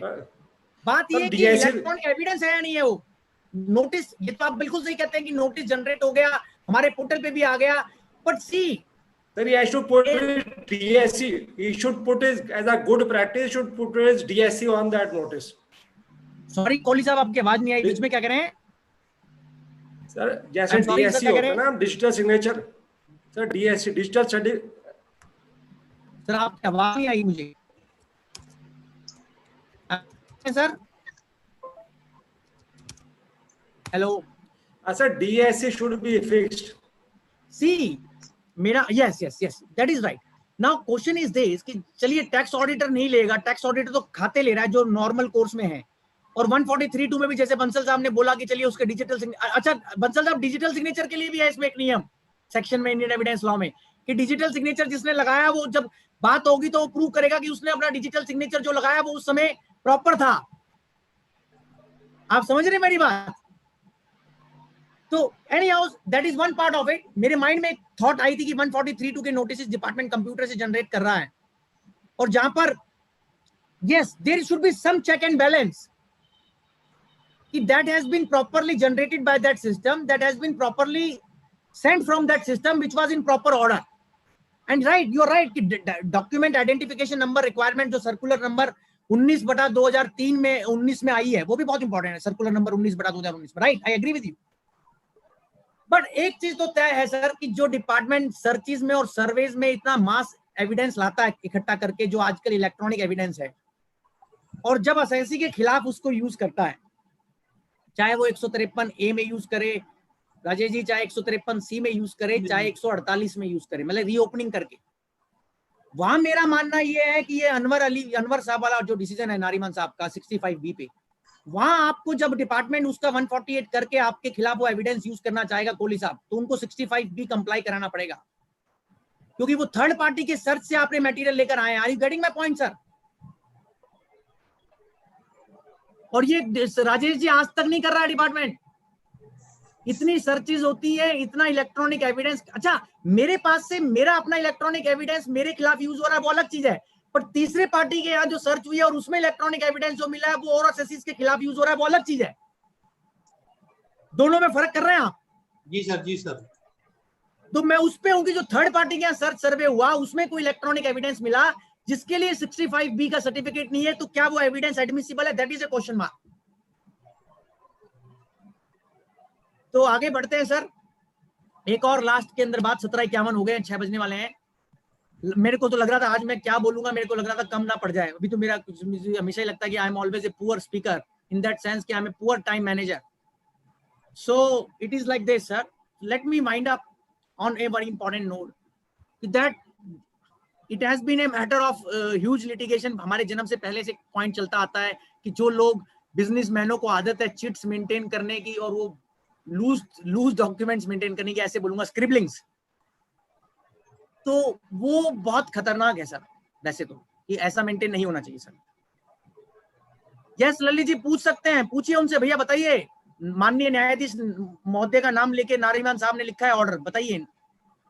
अभी मैं बोल रहा हूं सर कि आप एसएससी के यहाँ जाते हैं सर्वे में, सर्च में, और बहुत सारा डॉक्यूमेंट लेकर आते हैं जो कि लूज डॉक्यूमेंट्स है। और आपको याद है पहले एक बहुत पहले केस आया था सहारा डायरीज का, अभी बहुत पहले तो नहीं आया हवाला, अब वो आया था जैन हवाला डायरीज का, फिर उसके बाद आया सहारा डायरीज का। जैन हवाला डायरीज के अंदर भी बहुत बड़ा सुप्रीम कोर्ट ने एक फैसला दिया वीसी शुक्ला के नाम से कि loose documents can not be equated to books of accounts, regular books of accounts, and a department can rely on those loose documents only when they are independent corroborated. फिर आपको याद है जब वो केस बड़ा लाइमलाइट में बना सहारा diaries का, जिसमें आपको पता है बहुत नाम थे सर, तो वो केस का नाम आप नोट कर लीजिए, सुप्रीम कोर्ट का लीडिंग फैसला है आज की तारीख में और बहुत इंपॉर्टेंट जजमेंट है और आज की चर्चा के लिए बड़ा इंपॉर्टेंट फैसला है। Common cause versus union of India, supreme court का डिसीजन है common cause versus union of India, 394 ITR 220, 394 ITR page number 220। और कॉमन कॉज के अंदर 394 ITR पेज नंबर 220 पे सर सुप्रीम कोर्ट ने वही पुराना वीसी शुक्ला वाला फैसला रिएटरेट किया कि जो सहारा डायरीज को डिपार्टमेंट यूज कर रहा है, एक particular public interest litigation file थी इसमें, PIL, वो जो PIL साहब ने जिन्होंने फाइल कर दिया, I am not taking his name, he is known. So उन्होंने सुप्रीम कोर्ट ने ये कहा कि भैया देखिए, we are bound by principles of evidence law and unless that loose documents Rajesh ji are corroborated by independent evidence, that cannot be relied. So Supreme Court is very clear on the evidentiary value of the loose documents and independent corroboration is must. और आपके यहां से जो आप, इसलिए मैं हमेशा बोलता हूं कि 292 कैपिटल सी जब आप पढ़ते हैं, जो इनकम टैक्स लॉ का सेक्शन है, उसमें ये लिखा है जो आपके पास से कागज मिला है उसको तो सत्य माना जा सकता है आपके खिलाफ, पर किसी दूसरे के यहां से मिला है उसकी एविडेंशियरी वैल्यू आपके खिलाफ बहुत कम है। और ये जजमेंट तो जो सुप्रीम कोर्ट के हैं दोनों, वीसी शुक्ला और कॉमन कॉज, ये तो कहते हैं कि आपके पास से भी मिला है अगर कोई कागज, अगर वो डम डॉक्यूमेंट टाइप है या स्क्रिबलिंग है, जॉटिंग है या कॉरोबोरेटेड नहीं है, तो भी उसका एविडेंशियरी वैल्यू नहीं।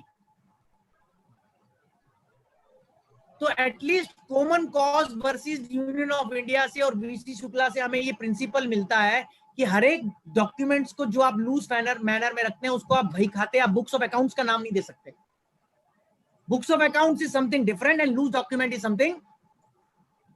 और एक टपालिया जी हमेशा क्वेश्चन आता रहा है, जब हम सीए करते थे तब भी हमसे पूछा जाता था, आज भी मैं जब प्रैक्टिस करता हूँ हाईकोर्ट में ट्रिब्यूनल में सर, कि जो एक सीए, मान लीजिए क्लाइंट है आपका, आप एक चार्टर्ड अकाउंटेंट ऑडिटर है सर, एक आदमी के यहाँ सर्वे हो गया, उसके यहाँ बहुत सारा कागज मिल गया जो लूज डॉक्यूमेंट्स फॉर्म है, जो नॉर्मल बुक्स का पार्ट नहीं है।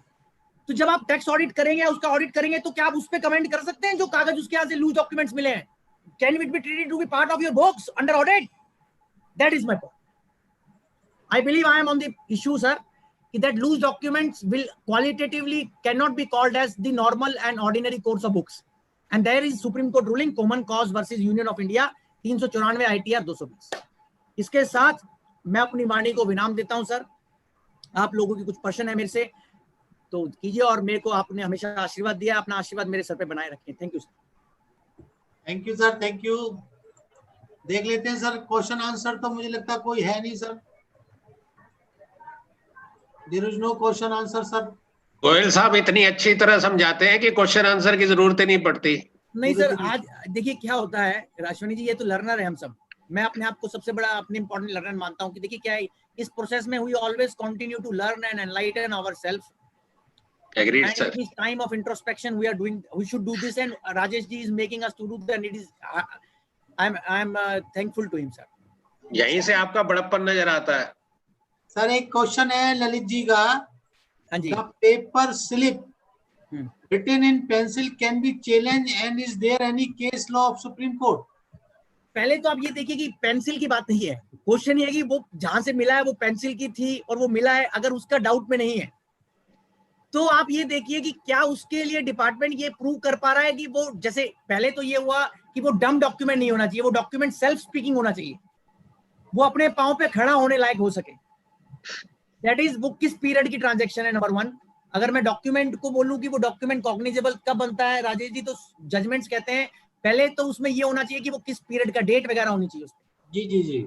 दूसरा, जिस पार्टी के साथ ट्रांजैक्शन हुई है उसका नेचर क्लियर होना चाहिए कि वो कैपिटल अकाउंट ट्रांजैक्शन है, क्या उससे आपको मिला है या दिया है, और वो किस अकाउंट पे है। Are you getting my point? Nature of transaction clear होना चाहिए। फिर अमाउंट, क्वांटिफिकेशन। जब तक वो तीनों चारों गुण नहीं होंगे जिससे इनकम पैदा हो सके उस कागज के अंदर, तब तक उस कागज पे रिलाई करना सेफ नहीं है। नहीं, क्वेश्चन इज दिस कि it is all is there and written by pencil, उससे कोई फर्क नहीं पड़ता। सी उससे कोई बोर्ड, फर्क नहीं। आप सी, मैंने क्या बोला, पेंसिल हो, पेन हो, कुछ भी हो। जी सर, जी सर। क्वेश्चन इज दिस कि अगर हम basic principle of evidence law से जाएं तो उसमें दो बातें हैं कि क्या वो चीज अपने आप में स्टैंड कर सकती नहीं कर सकती ब्रदर, ठीक है भाई। और दूसरी बात, क्या उसका कोई कॉर्पोरेशन है या नहीं है। अगर मान लीजिए वो कागज इतना ज्यादा सामने से देखने से लगता है कि कुछ भी समझ में नहीं आ रहा है, या उसमें से जो 3-4 इंग्रेडिएंट्स मैंने बताए हैं वो उनमें से कोई मेन इंग्रेडिएंट उसमें नहीं है, तो वो कागज में फिर आगे नहीं बढ़ेंगे। पर मान लीजिए वो इंग्रेडिएंट है हाइपोथेटिकली, तो भी आप ये देखेंगे कि क्या वो कॉर्पोरेटेड है या नहीं है राजेश जी। उस पर इंक्वायरी करने पड़ेगी, डिपार्टमेंट को प्रूव करना पड़ेगा कि सेक्शन 68 to 69D में कोई अनएक्सप्लेन इनकम उनमें से निकलती नहीं निकलती। सर एक क्वेश्चन है आपसे रिलेटेड, ये सब्जेक्ट से रिलेटेड नहीं है। Assessee filed for Vivad to Vishwas scheme in June 11 June को। Now the CIT appeal has fixed the case for hearing in 21 July. What to do? CIT appeal को बोलिए सर, आप ये एकेडमिक एडवेंचर क्यों करना चाहते हैं?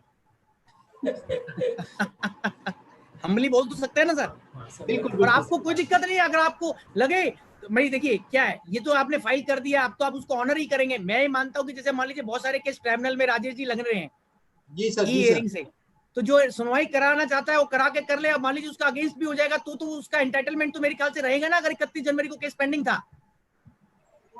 जी सर, 31 जनवरी को मेरा ITT में अपील पेंडिंग था सर, और आज मान लीजिए मेरा केस डिसमिस हो जाता है धमीजा साहब, तो 31 और या मैं जीत जाता हूँ, अगर जीत जाता हूँ तो बल्ले बल्ले, फिर तो मुझे स्कीम में जाने की जरूरत नहीं है। बिल्कुल ठीक है, दोनों ही अच्छा है, दोनों ही केसेस में। नहीं मैं गलत सोच रहा हूँ, मैं ठीक सोच रहा हूँ सर। Very right sir.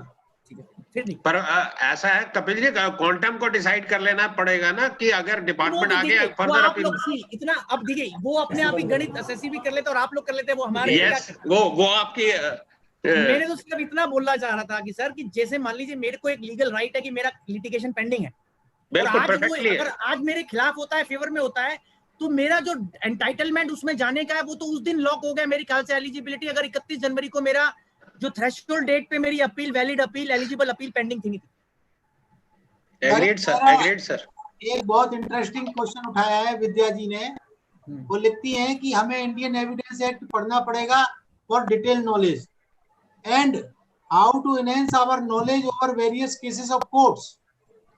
सी आप जो सुप्रीम कोर्ट ऑफ इंडिया की एक सबसे अच्छा काम तो ये कर सकते हैं सर, आजकल की SCI, आपको एक वेबसाइट बता रहा हूँ सुप्रीम कोर्ट की, sci.gov.in। जी उस जी पे जी। सुप्रीम कोर्ट की वेबसाइट सर पे एक जाए बार दोबारा बोलिएगा, एक बार दोबारा SCI सुप्रीम जी। Court of India .gov.in sir, ये सुप्रीम कोर्ट ऑफ इंडिया की ऑफिशियल वेबसाइट है SCI.gov.in। बिल्कुल उस पे रोज सुप्रीम कोर्ट के जो ऑर्डर्स प्रोनाउंस होते हैं, जैसे मैं अभी आपका करूंगा, मैं देखूंगा दोबारा कि क्या ऑर्डर आया आज, तो उसको पढ़ूंगा, फिर आपको अगली सेमिनार में मिलेंगे तो उसको बताएंगे। तो ऐसे चलता रहना चाहिए। ऐसे दिल्ली हाईकोर्ट की भी एक वेबसाइट है delhihighcourt.nic.in। तो ये दो भी पढ़े तो बहुत आनंद आएगा आपको। बल्कि जो लोग पढ़ाई में आनंद लेते हैं, मैं तो आनंद पढ़ाई में ढूंढ पाता हूँ sir.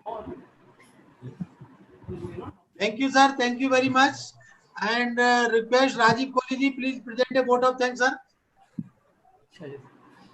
Kapil ji, thank you for such a lucid and detailed deliberation. ये तो हमें अपने बुद्धि और विवेक से काम करना है। So basically owners of proof can shift, and then you told us about the primary inquiry, the secondary inquiry, the jurisdictional fact and the adjudicatory facts. Great. फिर section 68 और credit का section 135, 131 के अंदर CPC की आ गई, फिर CPC order 6929, 69 investments, 115 BB, then the Australian High Court versus the Commissioner of Taxation, then the detailed discussion of Indian Evidence Act 101, 102, 103, reverse burden जो PML में है, नारकोटिक्स में है, GRR के अंदर है, 270 AD के अंदर है, देन प्रोसिक्यूशन 106, 110, 114, प्रिजम्पशन क्लैरिफिकेशन आप कहेंगे में आज शेयर गोल साहब ने बहुत कंक्लूसिव पका, प्रूफ आप की तो कहेंगे गोल साहब ने पका दिया बहुत ज्यादा सर। है। चंडीगढ़ ITAT की आपने इतनी अच्छी दी, ये जजमेंट गुरदीप सिंह जी की, और मेरे ख्याल दिल्ली की भी एक इंफ्रास्ट्रक्चर कंपनी में आई हुई है। Then preponderance of probability reasonable cost है, सेक्शन 68 इंडियन एविडेंस एक्ट, 65 भी जो electronic evidence is going to be the future, because सारे जंग अब जोन से है ना, इसके ऊपर लगने हैं। फिर नारीमान पॉइंट साहब का point, I think the larger bench will agree with the honourable decision by Anwar versus Basheer case. So that is a very important thing sir. Evidence तो फंडामेंटल चीज है हमारी की बड़ी जरूरत है, and the common cause judgment आपने बता दी, because the corroborative evidence has to be there. Right. Simply hearsay evidence is no evidence. You have a proof with a corroborative evidence. Sir, thank you very much for these deliberations. Looking forward to again and again, sir. Thank you very I much. feel blessed sir, always sir. Thank you. मैं right up अभी भेज दूंगा राजेश भाई को, वो सबको भेज देंगे sir. Thank you, sir. Thank you Kapil ji, thanks a lot, thank you very much. Thank you Kapil ji. Dhamija ji okay, सबको चट्टानिया जी, प्रणाम। Thank you, thank you, thank you Kapil ji.